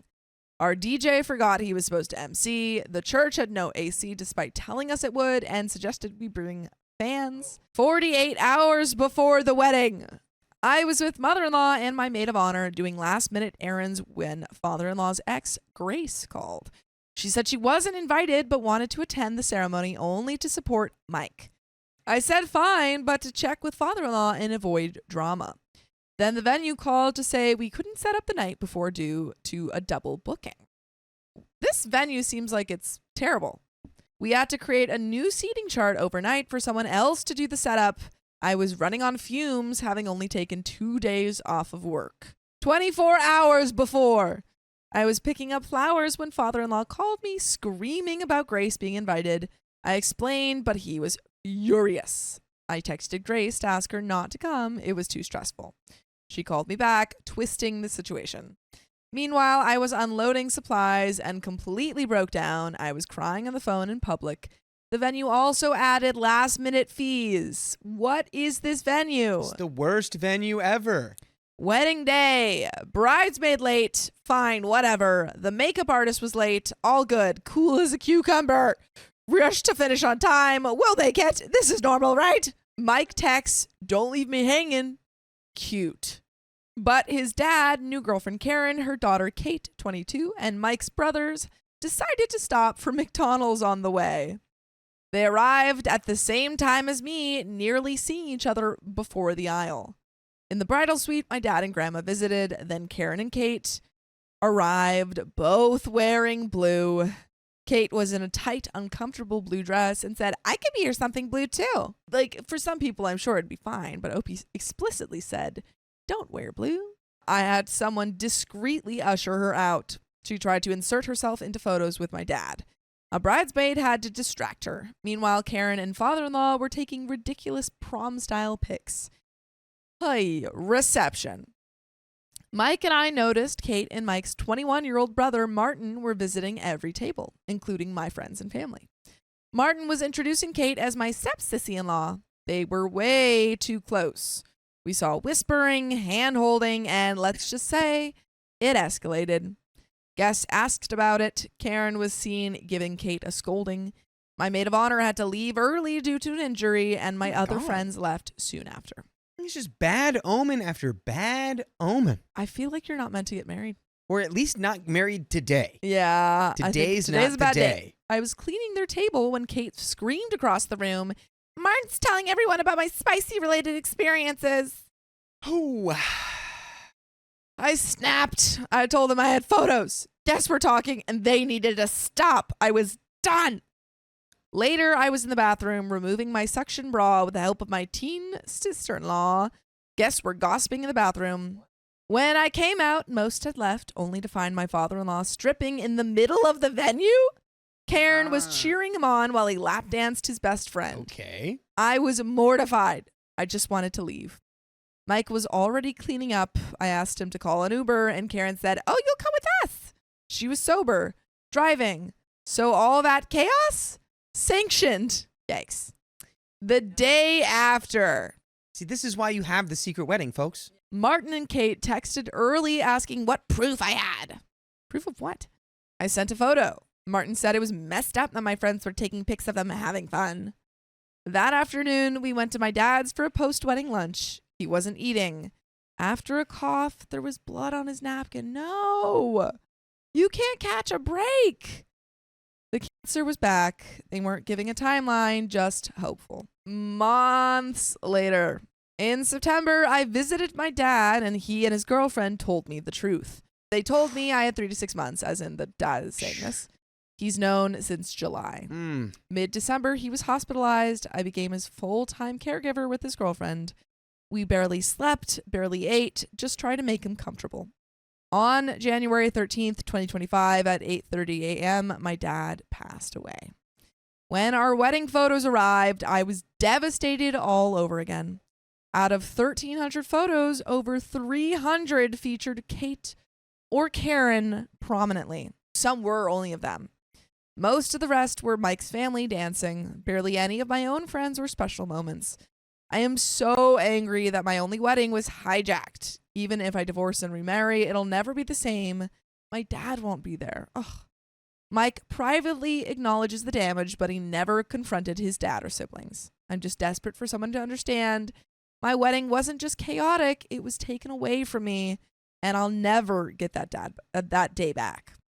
By the way, you can get us back if you listen to more full episodes of stories just like this. Just go to Spotify, Apple Podcasts, or iHeartRadio and search Epoke Storytime. And to be fair, they're not just like this, because this is maybe the roughest hand I've ever seen dealt to a single person in a story. I think you've been like cursed. That we've read. That was this so is bad. Terrible. Like, not only like you had a loss of a family member, your dad, but also just like chaotically bad wedding. Just insanely bad wedding, and your husband still isn't doing anything? Clearly, after we've, at the beginning of the story, we heard, hey, we're getting therapy, we're still together, we're getting through this, we're going to be stronger. It's like, I would advocate that strongly. Because you have a lot of, that's why partnerships are so great, right? Is we lean on each other. Sometimes your partner's at 20% and you're at 80%. Sometimes it's 50-50, but like when there's those disparities, it's like, that's why we do it. right? At least for a lot of people, that's why we do it. Yeah. So to get through this together is my advice. I agree. And do it with therapy. And also, hopefully, he learns how to like stand up for you and against his family. Right. Yeah, we can't just, you don't want to just keep hitting your head against the wall. Like, when things like this happen, changes have to happen. Yeah. And that's what allows us to stay together and grow and become stronger.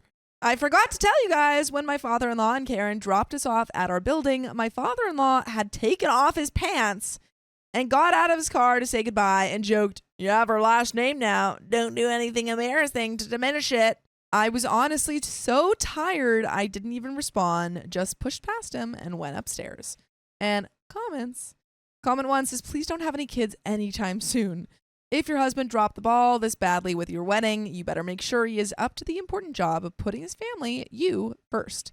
At this point, he has some serious trust to earn from you. Definitely go low contact with his family, or there will always be chaos in your life. Good luck." And Opie says, "Yeah, absolutely doing more therapy before kids." Comment 2 says, "I'm so sorry all of that happened to you. It's comparable to a series of unfortunate events. Truly. But hopefully the law of averages will mean that your future holds amazing good fortune soon. I hope you get through processing this and that your husband is able to support you properly through this. Maybe later on in therapy, you and Mike can figure out how to express yourself towards father-in-law and people." Opie says he was a professional, but also family. I don't think he meant to get sidetracked, but ultimately did. And I got a ton of photos of them and their side of the family. Not very many of mine. Also, I understand their numbers eclipse mine 15 out of 100, so there would be less photos. But I didn't get any of my great aunt and her husband and a few other family members. What is the photographer doing? Photographer so dropped the ball there. Terrible. Bad Yelp review for him too. Bad Yelp review for they're all terrible. Things involved in this story. Yeah, everyone gets a bad Yelp review. It's like Oprah, but with Yelp reviews. Yes, you get a bad Yelp review. You know, to be fair, like the in-laws in this story sound like they were terrible guests to have at this wedding. Yeah. However, they sound like they would be really fun at a barbecue of some kind. Yeah, like a really low stakes barbecue. Right. Like a place where they sound like the kind of people where they show up to an event and then they're just like start behaving how they would behave if it was their event. Yeah. And then don't understand if people are like, "Hey, can you like chill or tone it down?" Yeah, can you take it down a couple notches? What are you, buzzkill? It's like, yeah, it is actually. It's my wedding. I'm trying to be chill. Yeah. I'm trying to have this day be a little calmer. It's kind of somber. Yeah. You know? just have to be aware when you're at like other people's events that you can't behave the way that you might around your close friends or your family. My parents didn't care about my wedding. It ruined our relationship. And I don't care about you. Just kidding. I love you. Okay, so 2 months ago, my fiance and I decided to start wedding planning. We've been together for 7 years and engaged for 2. I had 2 family passings within the time we were engaged, so wedding planning took a big pause. I also helped take care of my grandmother during the end of her life to alleviate some of the caretaker stress from my mom. By the way, this comes from user JuniorStuff2825. If you want to submit your own stories, go to the r/OKStorytime subreddit. We finally decided to wedding plan and told our parents 2 months ago in February. My fiance's mom was on board from the start. My mom gave me a hard time, but then stated that she was just joking. I basically had to ask if they were willing to help, and they said yes after I said that my fiance's parents were going to help. Both of our parents came to town in March for my fiance's dad's birthday and my mom's birthday. Both of their birthdays are in March, so we thought it'd be cool to celebrate them together and allow them to get closer before we get married. My fiance's parents helped my parents get a discount on the resort room they were staying at. We spent the whole weekend with them. I bought my parents food to keep at their villa. We all went to dinner at a nice restaurant. My fiance's mom paid for everyone to have shots, and I paid for everyone's dinner. My future mother-in-law tried to bring up the wedding conversation with my mom. My mom stayed quiet and smiled awkwardly. I brushed it off and told my mother-in-law that maybe she just didn't understand. My parents mainly speak Spanish, but my mom understands and speaks English pretty well compared to to my dad. My fiance's parents speak both English and Spanish, but are used to always speaking in English, so my mother-in-law said that she forgot and apologized for speaking in English. The wedding was not brought up again after that awkward interaction. My parents decided to invite their friends, a married couple, to the resort, and things got kind of weird after that. The next day, we were all supposed to hang out by the pool and enjoy the resort amenities, but my parents went and did their own thing with their friends, and my fiance's parents were also doing their own thing. My fiance ended up staying with her parents by the pool, and I went with my parents and their friends by the ping pong area. It didn't seem like there was much interest from my parents to be around my fiance's parents. They just wanted to enjoy their time drinking and hanging out with their friends. Again, the wedding was never brought up again. After a week or so, my future mother-in-law did recommend a place to do a reception and take photos, but we were not in love with it. We spoke to a wedding planner that was out of our price range, but she had the cool suggestion that we get our marriage license on our anniversary, which is April 6th. We thought that was a great idea, and I just told my fiance that we should just do our own thing. Since my family hadn't mentioned anything about the wedding, and her mom had not gotten back to us about a wedding venue that she was going to look into. We got our marriage license on the 8th of April, since our anniversary day was on a Sunday and the courthouse was closed. We started planning for a courthouse elopement-style wedding. We found this amazing photographer that specializes in elopements and courthouse/micro weddings. We fell in love with her work and we're like, yeah, this is what we want to do. My fiance started dress shopping and told her mom what our plans were. Her mom was immediately on board and said she wished she could go dress shopping with her. I told my fiance that she should dress shop with her mom, so she has someone special there with her. The next day, my fiance drove down to dress shop with her mom and found the perfect dress, and her mom paid for it with no hesitation. My future mother-in-law remembered this wedding venue place, and it turns out she knows the owner. We got an estimate of $13,000 for a venue that included everything: a his and her suite, a honeymoon suite, wedding day coordinator, catering, ceremony, reception, cake, bartender, DJ, real flowers, silk flowers, and they took care of all the decorations to our own liking. Oh, that kind of seems like a pretty good deal. I have no idea what a good deal is for this. Just put it out there. I've openly said my wedding will cost $1,000. So, ladies, there's your guy right there. I've said it once, I'll say it again. I will say the same thing I said to you last time. Dakota, have you met women? For $13,000, that was a steal compared to venues we looked at that were $20,000 and up. I planned a day to suit shop with my sister, and we planned a day to meet up with the lady at the venue to take a look around and have a better understanding of things. I spoke to my mom that night. I was already a little upset because 2 months had passed, and she had yet to ask me anything about our wedding planning or offered any support. My parents had just been silent since I mentioned we were wanting to get married 2 months ago. I basically said, we are wanting to get married in May, so I'm letting you know. I also said, T's mom already bought her the wedding dress. I said this to solidify how serious we are about getting married. She said, okay, we can help you buy your outfit since T's mom paid for her dress. I was like, okay, thank you, and then told her about the venue. She stated, you can't find anything more economical? We don't have money like T's parents. I explained to her that in this economy, this was the most economical that we were going to get compared to how much weddings and other venues cost. Also, I don't remember at any point T being referred to as T, but that is OP's fiance. Okay. Is T. She sighed and said, well, you have to let me know exactly what day because I have to request it off, and if my boss doesn't give me the day off, then I won't be able to go. I stayed quiet after this comment in disbelief and then explained to her that the venue was all-inclusive. I expressed that my fiance's parents were willing to go half on the venue. My mom rambled on about something and said, let me call you back. 4 days went by and she never called me back. Instead, she started to ask my younger sister who lives with them if she had spoken to me. My sister knew the situation and thought it was messed up, so she told our mother that maybe she would call me if she wanted to know how I was doing. W's sister. Maybe call her back. Yeah, she's like, hey, do you know what OP's up to and everything? I don't know. Why don't you call him? There's a nice There's a little invention. It's a telephone.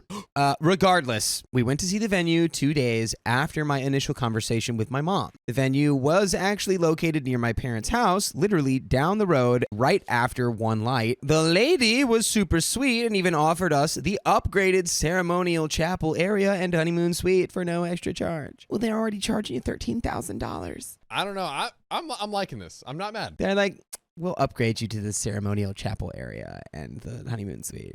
It's like, well, yeah, I'm paying $13,000, so I would hope so. Like, this is 13,000% over my budget, okay? Okay, she even lowered the amount to $10,495 with a 50% payment up front, and then the rest of the payment the day before the wedding. The lady was super sweet, and we fell in love with the venue. I told my fiance that this was an amazing offer and that we couldn't pass it up. I decided we should try to speak to my dad while my mom was at work. So we stopped by my parents' house. My dad sat down next to me while I showed him videos of the venue, and I explained everything. And after the last video finished, he just stood up and didn't say anything. He started to continue working on the backyard. My sister, fiance, and I all looked at each other confused. So I was like, hey? And he was like, what? I said, well, what do you think? And I started making a money hand motion with my hand to try to be funny and lighten up the mood. I don't know if that's what that was, or it was like, I was thinking this, like, give me, what do you think? Give me the money. The money. He said, we don't have the money for something like that. I said, okay, but T's parents are willing to go half. He said, they don't have $5,000. Which is a wild thing to say about somebody else whose finances you are completely unaware of. Also, some just context that's like, they're up there in age. Like, I don't know, man. I mean, you never know anything, but like, They don't just have, doubly. Just crazy for that to be, well, they'll pay half. They don't have $5,000. I explained the lady at the venue lady, is willing to accept 50% first, $2,500 from them. He already sounded heated and was like, I guess we would have to put that on a credit card. I said, okay, but I wanted to tell you to understand that the rest of the money would be due before the wedding. He said, if I'm already struggling to find $2,500, what makes you think I'll be able to have another $2,500? I stayed quiet at first and then calmly asked him, well, how were you guys able to go to the Dominican Republic in February if you guys don't have any money? Said, oh, I saw you guys took a nice little vacation. Yeah. What's going on with that? Was that all expenses paid for free? What about your suite? Huh? How about that? You can't pay for my suite, but you can pay for yours? He immediately turned around and started screaming at me and pointing his fingers, saying, I paid for that with my money. I stayed quiet and then said, but if I were to be marrying a man, things would be different. Oh, I thought this. I didn't pick up on the genders, the sexes at the beginning. I don't know which one of those words is right. Please don't kill me. But yeah, yes, this is a definite case of if you had some more traditional values, maybe we'd be more willing to help you. If you had a traditional marriage, I would give you traditional money. He yelled back and said that it had nothing to do with that and walked away. I looked at my grandfather, who looked upset. My fiance looked shocked, and my sister looked disappointed. I held back my tears and told my fiance to grab our dog and that we were leaving. I told my grandfather that we would be moving back in June and that I would only come around to visit him, and said goodbye to my grandfather. My sister followed us out and said she knows that I wanted to cry and gave me a hug and said she would meet me at the suit shop. My fiance and I got in the car and cried all the way to the suit shop. I have not spoken to my dad since and do not plan on it until I get an apology. It took my mom 5 days from our initial conversation to text me and then call me. She started the conversation acting like everything was fine, which truly annoyed me because I was already hurt. And this is what I would deal with growing up. They would just never apologize and then out of nowhere act like everything was fine and think that this was okay to just move on from things like this. I finally said, so are we going to address the situation or continue like everything is fine? She said, are you talking about the situation with your dad? I said, yeah, that's part of it. She said, oh, well, you know how you get. I was shocked and became triggered with this comment, as I also was triggered, and as was John. Same. Here I am. I was like, how I get, he's the one that yelled at me. I admit I became emotional and responded emotionally, unable to control my anger. So I did raise my voice a bit on the phone. She said, you come to ask for money expecting us to pay. I said, I asked for support because you guys haven't said anything or asked if we needed anything. They never offered any kind of help and support. She started talking over me and was not letting me speak. I was so upset that I told her what kind of mother tells their daughter that if their boss doesn't give them the day off, that she wouldn't be able to go to their wedding. A fair point. Very true. Very true. Like, there's got to be such a short list of jobs and or bosses where it's like, hey, my daughter's getting married. Can I have the day off? And they'd be like, we just can't do it. Are you kidding me? We just can't do it. Get back to work. Yes. Stop talking and start making money. She kept talking and yelling on the phone over me to the point that I couldn't even make out what she was saying. Next thing I hear is the phone hang up. She started texting me saying, when you're ready to listen to me, you can call me. I wrote, you're the one that needs to listen to me because you guys have already caused enough damage to T and I. She said, no. It got kind of heated where I said she was ungrateful because of how I bent over backwards for her to have a good birthday weekend. Then she wrote me saying that I was the ungrateful one. I had to block her because at that point I was shaking and just wanted to scream and cry. The last thing that I saw from her messages that came through was something about if she had Zelle, she would send me money for her birthday gift and $500 for the dinner. And she also said, thank you for throwing it in my face. Can't we all just get along, folks? Come on, man. Can't we all just get along? Is it impossible? Yes. That is a good point, though. I'm not sure how I feel being like, well, what you guys won't pay $5,000 for my wedding? And then just being like, well, because why? Because you don't want to help me? It's like, I don't know, dude. I think it's less about the money and more just about their attitude towards it. If they said like, oh, hey, we're not doing so great on money right now. We want to do what we can to help support you. But it's like, hey, I don't know if I can go to the wedding if my boss doesn't let me. Dad's just like, that's my money. Blah, blah, blah, blah. Like it's their attitude and energy towards it. I feel like they could still be amazing parents while not spending a dime potentially on the wedding because who knows their situation. Yeah.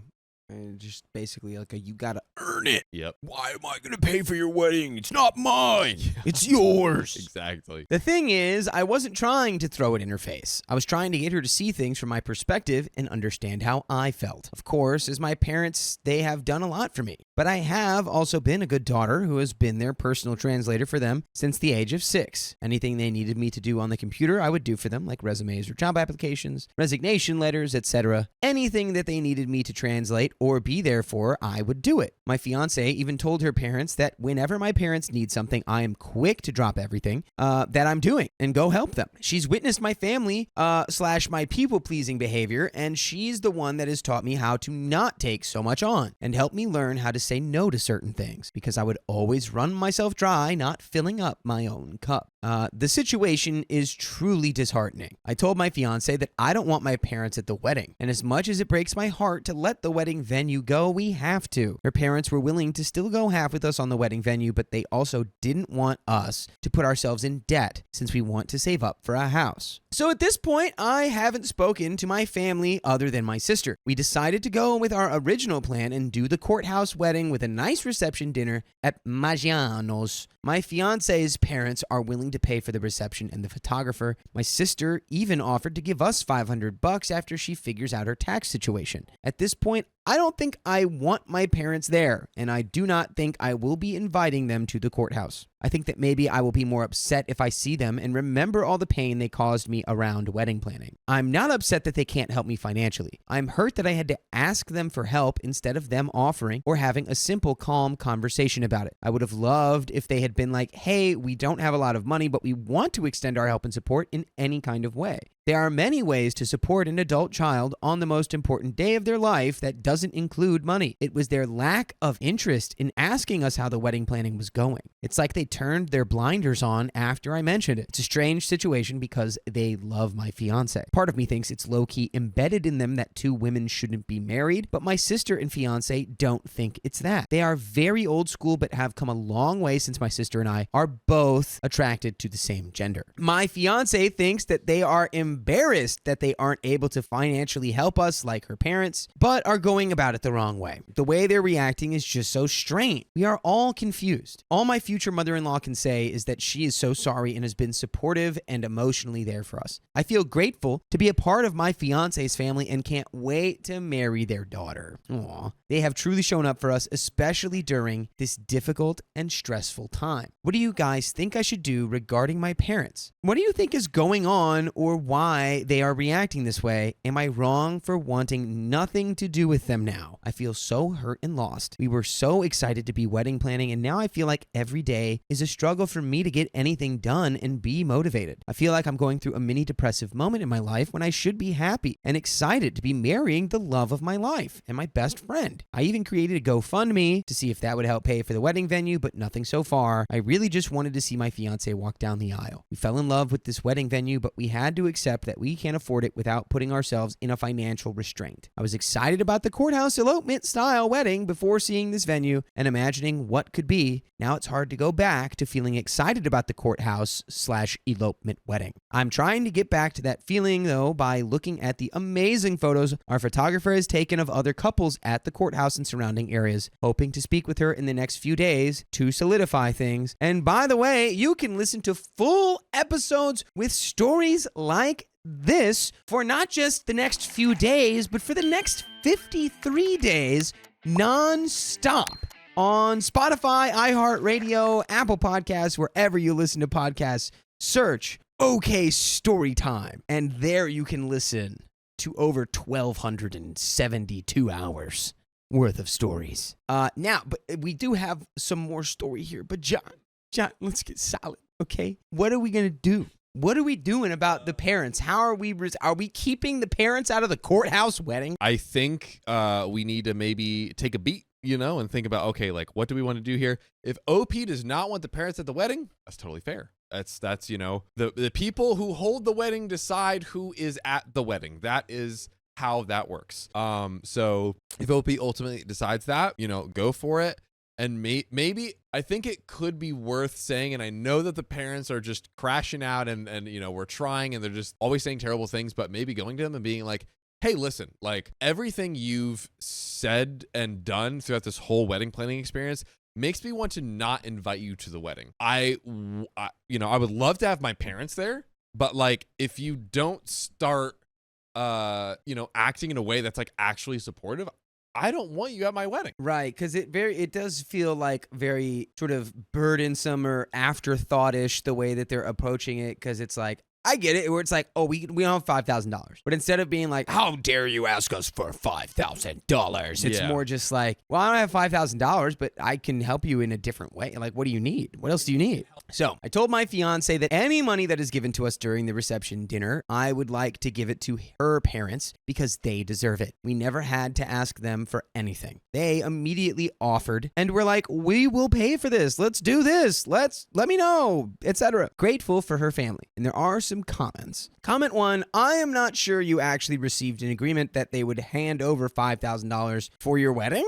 $10,000, not quite sure what all-inclusive covers or how many guests, etc. Seems very reasonable, but if they can't afford it, they can't afford it. They should have communicated this better though. Comment 2, I'm not sure why you expected them to give you money. You didn't ask if they were able to give you money. You made a joke about money. In the past, did they ever tell you they would help pay for a wedding? Have you ever talked about finances with them? Something is going on. Just because they had money for a vacation doesn't mean they have money for you. Some people live paycheck to paycheck. I think you expected too much from them. However, they are treating you like crap for some reason. I know that hurts. I would suggest going no contact for the immediate future and don't invite them. Just try to enjoy your day and your new life. Good luck and congratulations to you and your partner. OP says, in reply to that comment, 2 months ago, I told them that we were starting to wedding plan and wanted to get married this year since my grandfather is still alive. I've had 2 grandmothers pass away 1 year after the next during the time my fiance and I have been married. My mom joked about the wedding because that's how I was raised, to use humor when avoiding serious topics. I got frustrated and was like, okay, never mind, I guess we will elope. Then she said, well, if T's parents are going to contribute, then we will as well. Then they never brought up the wedding or asked anything regarding our wedding planning. They stayed silent. A few weeks ago, when I spoke to her about my fiance's mom buying her dress, she said she would pay for my outfit. Then she got overwhelmed overwhelmed when I tried to talk to her about the venue. She told me she would call back and never did until 5 days later when we argued. She did her usual avoidant technique. I figured I would ask to see if they could help with the venue since they had told me they would help 2 months ago. They never gave me an amount or asked for a budget. They never spoke on it or asked questions. I've had to be the one to bring anything up. I understand they don't have the money and that's fine. I just don't appreciate how I'm being treated when I bend over backwards for them my whole life. Well, I understand that, but also I don't understand your comment of I've had to be the one to bring everything up. It's like, yeah, it's your wedding. Yeah, like you got to be proactive about stuff in your life. I don't care if it's your parents. Yeah, and I think like, you know, and OP said like it's not about the money, but I don't know. There is a sense of like, I feel like there's a tipping point where like, okay, this is just becoming too much. I mean, OP hasn't said whether they could afford it or not, or have. Right. It's like if the core of this is my parents wouldn't give me $5,000, should I cut them off and not let them go to my wedding? The answer is absolutely not. That is a ridiculous thing to do because, you know, judging from your dad's response, you being like, oh, well, you went on that vacation to Puerto Rico or the Dominican Republic, like with, I guess that means you're not broke. The way he got so angry after that might be an indicator that their finances are kind of messed up right now. Yeah. And he might have gotten mad because he thought, I don't have the money to have gone to the Dominican Republic and I wish I had it all back. And so now he's yelling at you because he's like, because it was mine. And it's like, I don't know. A lot of misdirected, potentially. Yeah. Miss was right because I'm noticing all throughout this story, the consistent theme is miscommunication. Yes. There is no consistent foundation of communication between OP and her fiance and her parents. And also OP, instead of being like, hey, so I know we had this like conversation about it before, but do you guys think you could help? Like this is team before. Right. But she was like, hey, money? Where's the money, you got pops? the money? And I'm like, that is maybe not the best way to do that. So especially if you're a traditional person, or it's like, you know, your parents are a little more traditional or a little more like, you know, where it's like if you're gonna ask your dad for $5,000, they're probably like, you know, you'd be like, hello, sir. Yep. May I ask for your, you know, I don't know. I don't know your dad. Yeah. But it's like I'm just spitballing here. I figured I would ask to see if they could help with the venue since they had told me they would help 2 months ago. They never gave me an amount or asked for a budget. They never spoke on it or asked questions. I've had to be the one to bring anything up. I understand they don't have the money and that is fine. I just don't appreciate how I'm being treated when I bend over backwards for them my whole life. It's not about the lack of financial support. It's about the lack of interest in our wedding, the lack of seriousness and emotional support through this journey. Also, the only reason I brought up money to my dad the way I did was because he watched the wedding venue video and just got up without saying a word and made things awkward. So I resorted to trying to make a joke to lighten the mood. They never let me say much because he resorted to yelling and saying they don't have the money. I was willing to accept whatever they were able to give, but I also don't like asking. So I was already frustrated that I even had to bring up an uncomfortable conversation about money and about having a wedding. At this point, we could have secretly eloped, and a year from now, my parents wouldn't have even asked us what day we were planning to get married. That's how uninvolved they have been. We've been engaged for 2 years, and not once has it been brought up by them. I agree with you about the no contact, which is what I have been planning on doing. It's not fair to me or my fiance, and I refuse to have my fiance experience what I had growing up. My dad's angry and yelling outbursts. Okay, well, that's information. All I want is an apology for once in my life. I don't even want their money. I just want an interest in me getting married to the person that I love. Thank you for your comment. And that is the end of that story. Dang, I strongly suggest do not go no contact with your parents. Yeah. You want that stuff. You want the apology. Like, all of this is very achievable, but you cannot get there without communication. And nothing has happened at this point that I would deem as like, all right, we can't. This is a point of no return. Yeah. We can't come back from this. Yeah. To your point, like, I feel like it'll probably be very healing for OP to be able to communicate in a way where it's like, okay, like maybe they're like, we just felt constantly pressured to like get the money,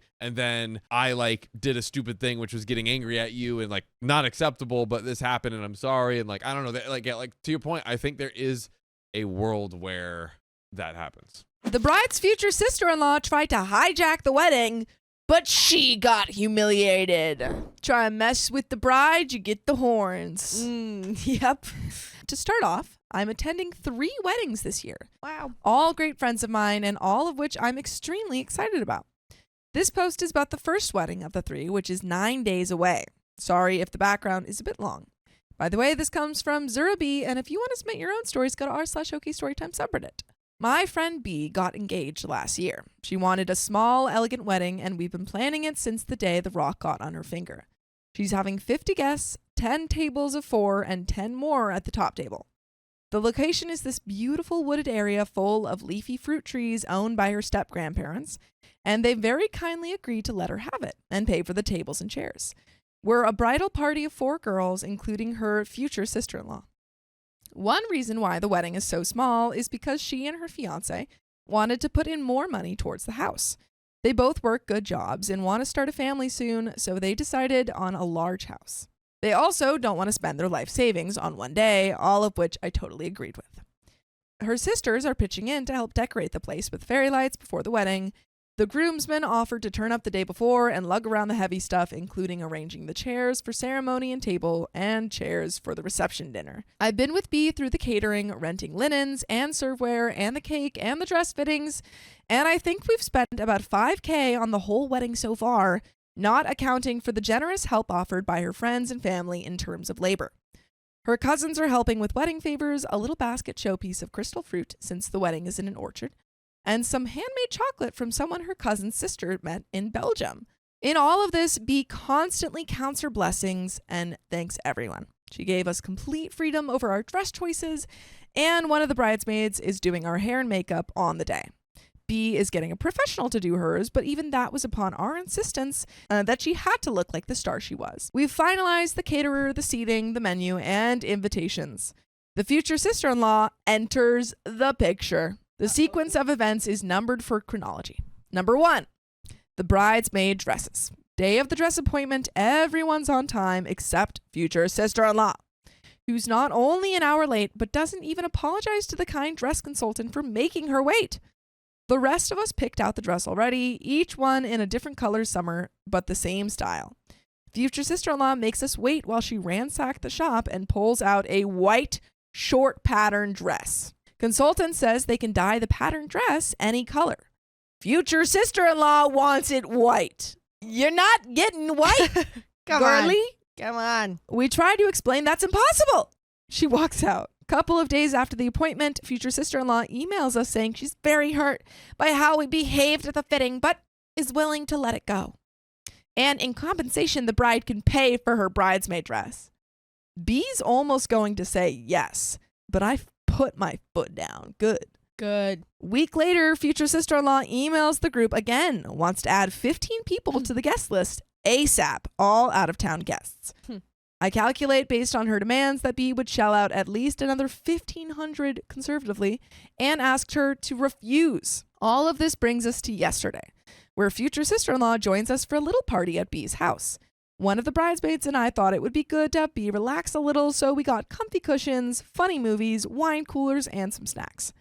B was pleasantly happy until future sister-in-law began making a list of requirements for her out-of-town guests who B had refused to invite. She adds that her guests will be arriving a couple of days early, and it would be nice for B and her fiance, future sister-in-law's brother, to pick them up at the airport.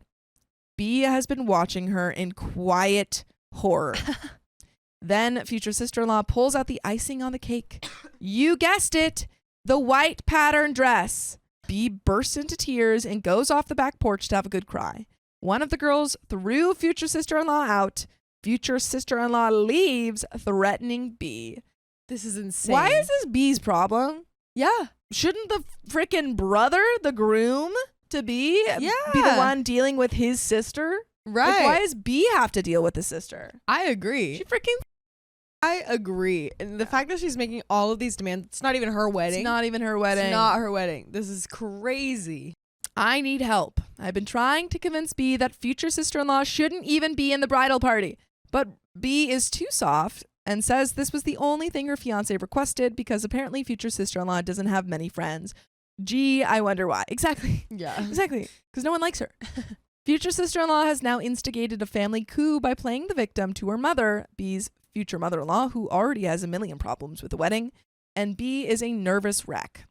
We got wind from a mutual friend of both families that future mother-in-law is now calling her family's guests and telling them the wedding is off. The wedding is in 9 days. How do I fix this? I'd appreciate any help I can get. B has had enough to face, and I really want this to be a special day for her. Edit. Sorry, I think I forgot to mention that right after the out-of-town guest email, we went to her future husband, who doesn't recognize any of the names on the list.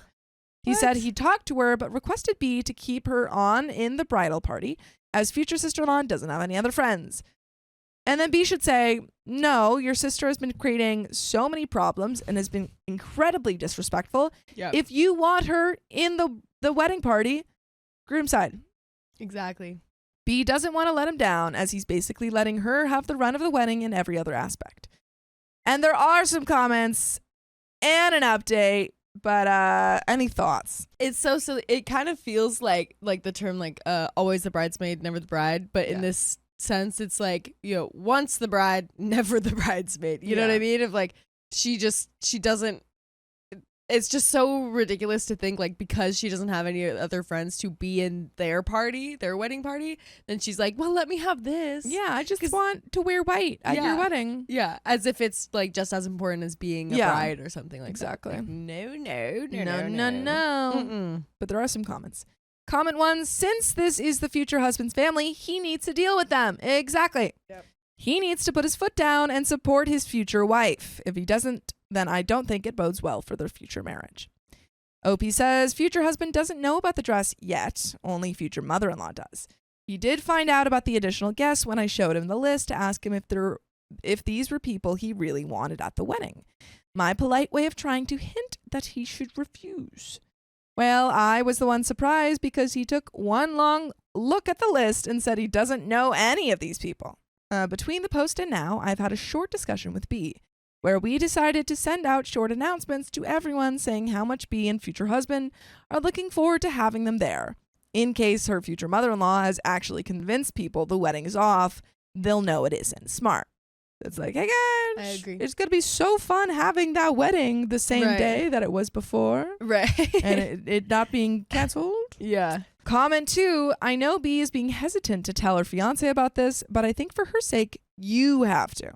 She can't begin a life with someone with all this crap piling up against her that he doesn't even know about it. His family is problem. When my fiance's family starts on their crap, I tell my fiance to deal with them. And when my family starts on their crap, I deal with them. Letting things go like this will just lead to a blow up that's only going to hurt what should be a happy couple. Opie says, thanks. I'm considering forwarding this thread to her and making her read this. I agree that it's time she stood up for herself, and I'm not going to be around all the time in case her mother-in-law or sister-in-law does something. And there is an update. Oh boy. Oh boy. Any new thoughts? No. I agree with the comment saying Opie needs to go talk to the fiance and just say like, hey, I wanted to let you know I was at the dress fitting. Yeah. And this is how your sister was acting. Right. Just let him know. Yeah. And I completely agree with the comment that was like, your family, your problem. Yeah. Like, which is like so appropriate. I agree. It's kind of like if you have a friend over and they spill something, you say that you spilled something. Yeah. You don't know go, what I mean? oh yeah, they freaking broke the lamp. Yeah. But there is an update. Okay, after getting some advice on Reddit, I sent B the post link, and a little more convincing later, we took the matter to her future husband. In the intervening time, we found out that she had tried to call the baker and change the wedding cake to 5 plain vanilla sheet cakes as opposed to the beautiful 3-tier cake he had designed. He told her that any changes had to be made only by the bride. She tried convincing him that she was the maid of honor and was taking over these duties, but he called me. Thank God. Oh, amazing. I'm sorry. If the groom doesn't do anything about it now, I'd be so angry. Absolutely. Since I was the one coordinating with him the whole time and asked if this was the cake. I told him that future sister-in-law was a saboteur and to ignore all her calls from her. We took the issue to future husband, who, for the first time since I've known him in nearly 3 years, flew into an actual rage. Finally. He drove us to his mother's house, where future sister-in-law is staying till the wedding, and ripped her a new one. They are officially uninvited from the wedding. His mother and future sister-in-law keep sending me and B angry, passive-aggressive texts and emails, but we're blocking them. In the last one, his mother sent a vitriolic message saying she would make sure that B was completely alienated from their family and their social circle. and make her suffer in loneliness till she left us, son. That is aggressive. This lady is crazy. It's like the crazy apple doesn't fall far from the crazy tree. Not at all. Joke's on her. Everyone in future husband's family loves B. After dear husband banned his mother and sister from the wedding, B received a few phone calls, mostly from his mother's tennis club friends. They started going on about how B was already ruining the family, and she should at least let mother-in-law and sister-in-law attend the wedding. One of them went so far as to tell B once the honeymoon phase was over, dear husband would lose interest in her. B cried. I blocked numbers. Fast forward to 2 days before the wedding. Once mother-in-law and sister-in-law had realized that B wasn't budging and dear husband was no contact, they started on us bridesmaids. Now, Sophie is a lawyer. Apparently, sister-in-law called her about 50 times during a client meeting and pissed her off to no extent. She came to me and said that if this was going to be the case, she would much rather drop out of the wedding. I sent out a text with mother-in-law and sister-in-law's numbers and asked both of them to block it. Then the email torrent started. How they were being systematically removed from their son's life by a gold-digging witch, and that as women we would understand that they never meant to ruin the wedding. I must confess I softened up a little, but the reference to my friend as a gold digger really pissed me off. All the emails were ignored. Day of the wedding, we were all getting ready at B's step-grandparents' cottage, which sits right at the boundary of the venue. The venue is an orchard that belongs to them, and they volunteered to have the wedding there and paid for the furniture rentals. So it was just us 4 girls, and when the doorbell rang, I ran down to get it because I thought it was the beautician coming up to do B's hair and makeup. It was sister-in-law. No. She's like, I'm here to do your makeup and ruin it. She was standing with 2 bags and tried to push her way in when I opened the door. I almost fell over but managed to hold her out. I reminded her that not only was she out of the bridal party, she was not invited to the wedding. She made a big fuss about how she was willing to ignore our hurtful behavior, the nerve, and that she was only there because she didn't want the wedding party to be uneven. We now had 4 groomsmen but only 3 bridesmaids after sister-in-law got chucked out. I told her we didn't care about crap like that, and she should get out before I called security.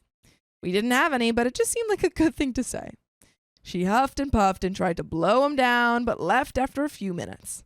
So we're all back to getting dressed. I pulled Sophie and Kira aside to keep an eye out for sister-in-law now that I know she's nearby. Just as we guessed, we spotted her again. Her mom's SUV was parked right across the road from the entrance to the compound, and we could see mother-in-law and sister-in-law sitting inside. And guess what? The witch had changed into the white dress. And that's when you get the paintball out. There you go. And you just start. There you go. Sophie is very level-headed, unlike my short-tempered self. She told me to simply ignore it. Everyone's dressed and ready. Guests have arrived. They're seated with some champagne, and we position B just inside the back door of the cottage. Path from there leads directly to the wedding clearing. The doorbell rang again. I stammered out some excuse about asking the caretaker to call me if there was some issue with guest parking, and rushed out to the front of the house.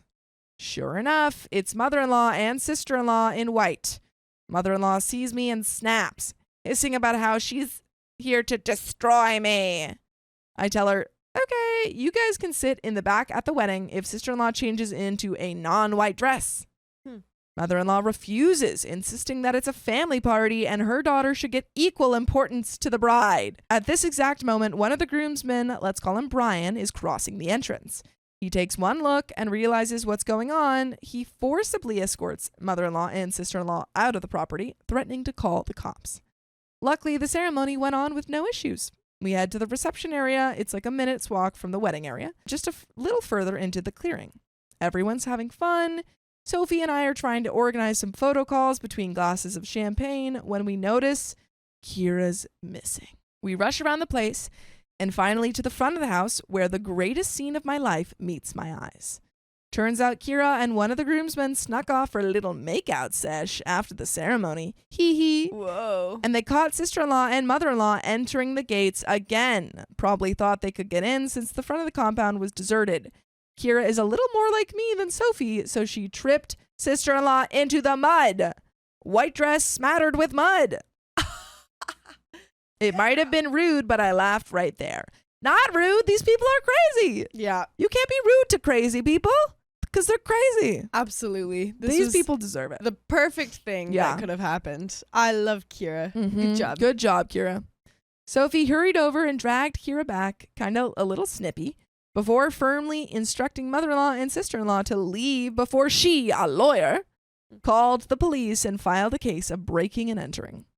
I think this kind of got to them because they actually drove off. And the rest was just a huge fun party. Great. And you know what else is a huge fun party? What? Listening to full episodes with stories just like this. Just go to Spotify, Apple Podcasts, or your favorite podcast app and search up OK Storytime. Props to this bridal party for being like B's ride or die. Yeah. Because it seems like B has not been involved in having to wrangle the mother and sister-in-law at all. Right. They're taking care of it. Yeah, they are exactly taking care of it. The job of like the maid of honor and the whole bridal party is to like protect the bride. Like, you ain't getting in. Exactly. Don't even freaking try it, Buster. Especially if it's this girl. Yeah. Oh my goodness. My gosh. But there's a little bit left. I should once again mention a few things. B doesn't know anything about mother-in-law and sister-in-law even being in the compound during the wedding. We kept it from her, and we don't intend to tell her until she gets back from her honeymoon. To all the Redditors who gave us support and advice, thank you so much. Your kindness has meant a lot during this hard time. I will be forever grateful to you all. I've never been harangued so much by someone in my life. I only hope they keep away from B now that lines have been set. And that is the end of that story. Wow. Man, oh man, what a crazy wedding. Man. I'm so glad that it ended up with a muddy dress and then driving off. Kicked out, into the sunset. In anger, yeah. I don't want to see you around these parts ever again. Ever. But yeah, good job, OP. Amazing. Good job, bridal party. And I'm glad that B got a happy wedding. Happy wedding.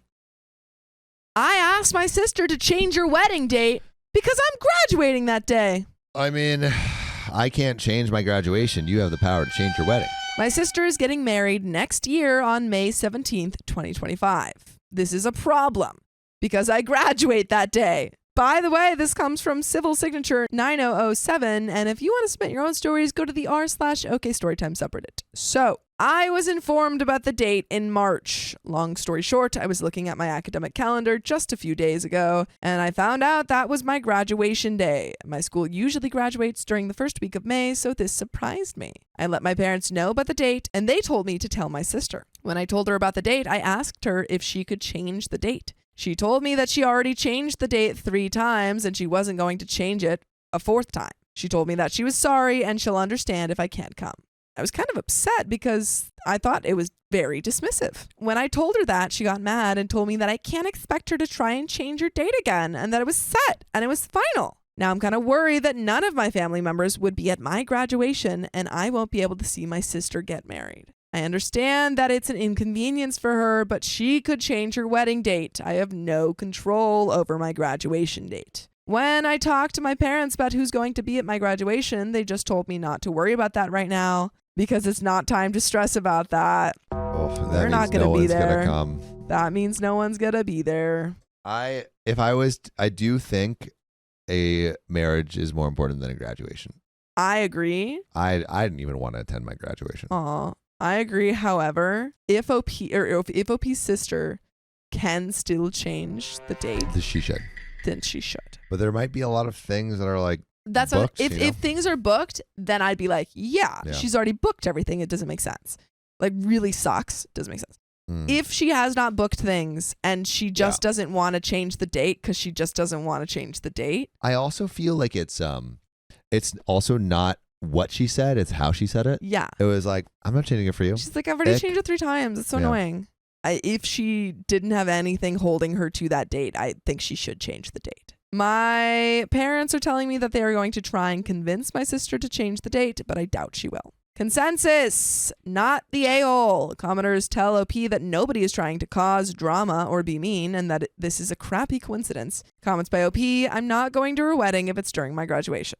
If no one in my family comes to my graduation, I'd like them to tell me now instead of waiting until later. This is her first wedding. I'm 16, she's 25. Oh, Oh, it's your high school High graduation. school graduation. Okay. I actually think a high school I think graduation it's more important. is more important I than agree. college graduation. I think college graduations are huge. Yeah.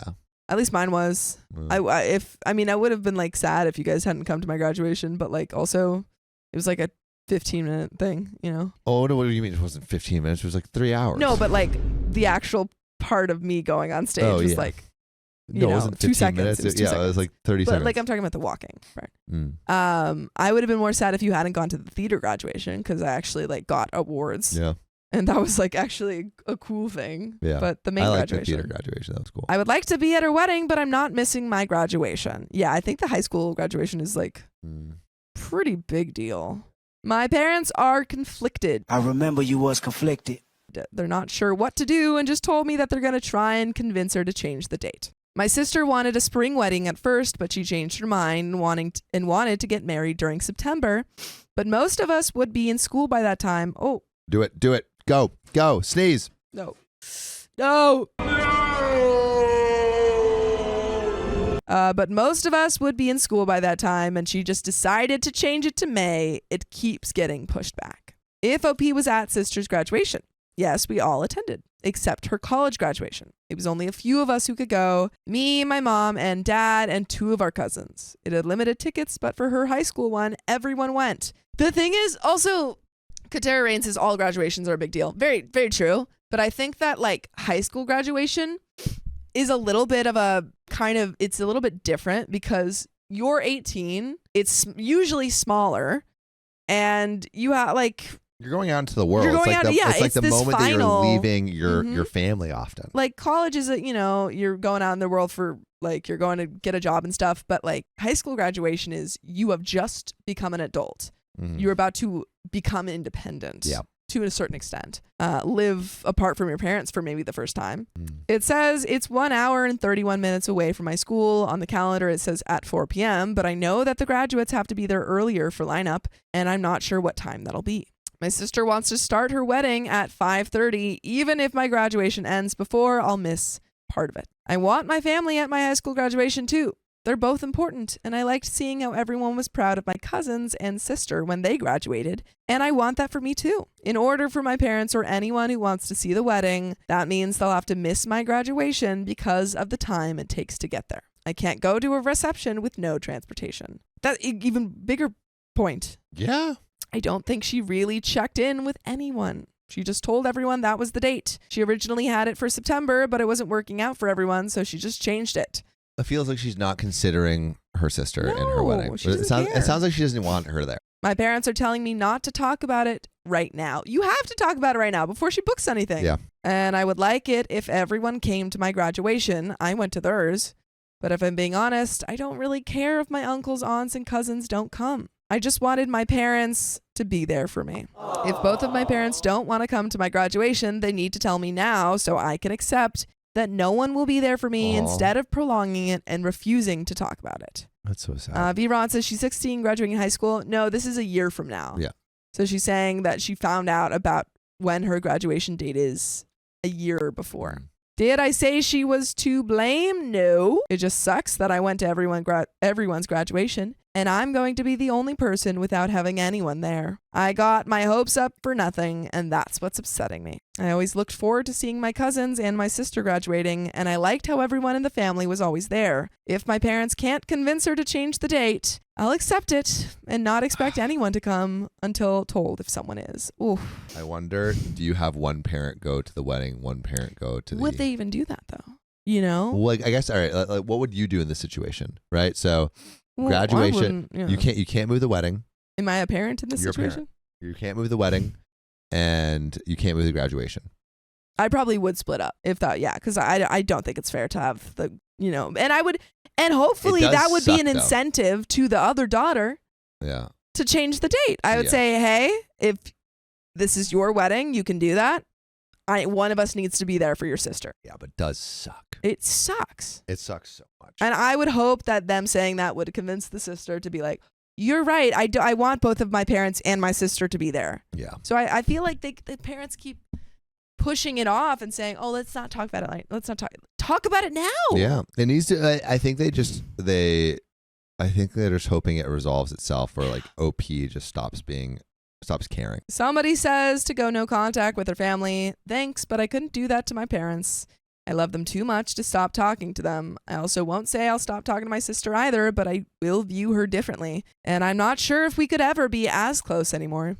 It hurt my feelings a lot when she basically told me that she was okay with me not being at her wedding and didn't sound as concerned as me.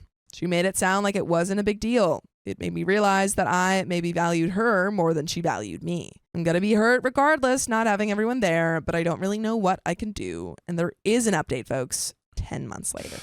Oh boy, let's jump straight into it. I guess we're going to know whether people are going to OP's graduation or the wedding. I forgot about this account until I checked my other Gmail accounts on my phone. It's May 20th now, and I graduated. With no one there. Everyone in my family went to my sister's wedding. I didn't go. That is crushing. My parents left my mom's car so I'd have transportation while they were away and could still make it to my graduation. I graduated top 5 in my class, and I felt alone. Oh. When my name was called, a few people in the crowd clapped, but it wasn't like everyone else who had their whole families cheering, yelling, and making noise. It was embarrassingly quiet. You could feel that I didn't have anyone there. However, I didn't even know my school live streams graduations on Facebook until the day afterwards. The camera angle was so far away, you couldn't really see me though. You could only hear my voice and see me when I was at the podium reading the pledge, and when they said my name, that was it. So OP was even like reading at their graduation. Oh. Afterwards, I went to McDonald's and then went home. Oh. I would have been at your graduation. Oh. That's so sad. That's heartbreaking. Oh. Damn, And if you ever had to graduate before me and I was supposed to have a wedding, I would always move it for you. Oh. I would move heaven Same. and earth to have you be at my wedding. Me too. Because you're going to be at my bridal party. Heck yeah. I'm excited. I was talking to Isabel about this, actually. We've Yeah. confirmed who my bridesmaids are. Yeah. And you're one of them. Cool. Do I have to wear a dress? Oh, I mean, you can if you want to. Cool. Okay. Because my graduation ended around 5 p.m. and my parents didn't make it home until around 11 that night. My parents tried to plan a celebratory dinner for me Sunday, but the places I really wanted to eat at are closed on Sundays and Mondays. Now they're pushing it to this Saturday so everyone in the family could come. I already told them they can't really make up for missing my graduation, though. At least that's how I feel. A dinner after the fact doesn't fix how invisible I felt, to be honest.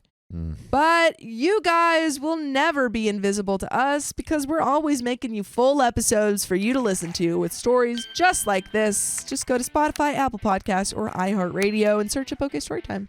There is a little bit left to this sad story. It is sad. I mean, it's just like the family's just so obviously choosing the sister, and the sister is not doesn't care if OP's there. Like, wow. Yeah. Not have your sister, who it seems like they were close before. No. To not have your sister be at your wedding. To not have anyone go to her graduation. Yeah. Wow. But let's finish this off. They're upset that I said a dinner wasn't really going to make up for missing my graduation. They said they thought long and hard about it and figured I'd still have the chance to graduate college later on, and they could see me then.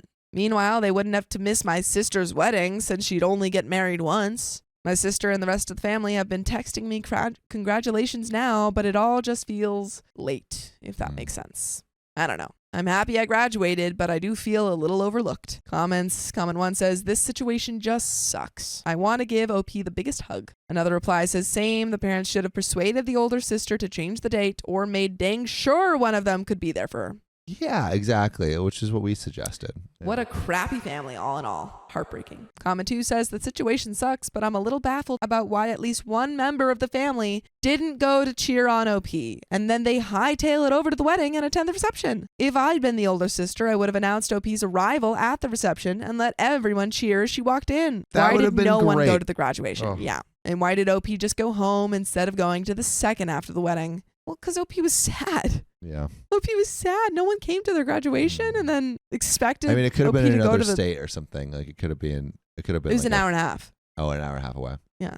Another reply says, yeah, even if it meant OP missed some part of the wedding, I would have wanted my sister there and would have arranged for her to be there. I understand not moving the date because, yeah, wedding venues, you got to get them on time. But I don't understand not doing everything possible to have your sister there. TBH, I blame the parents. Parents need to know the date of the graduation. Let everyone know and make sure people attended the graduation. And that is the end Wow. Wow. I feel so bad for OP, but maybe you kind of like know a little bit more where you stand with these relationships and know maybe to invest in different ones. Agreed. But it's definitely hard. Really to see. sucks. It sucks to see, but what you know sucks what else less sucks less. I mean, I guess this sucks too. It That's the end of that story. That's the end. And this episode. Yeah. So if you love us, make sure to subscribe. We love you And see you tomorrow.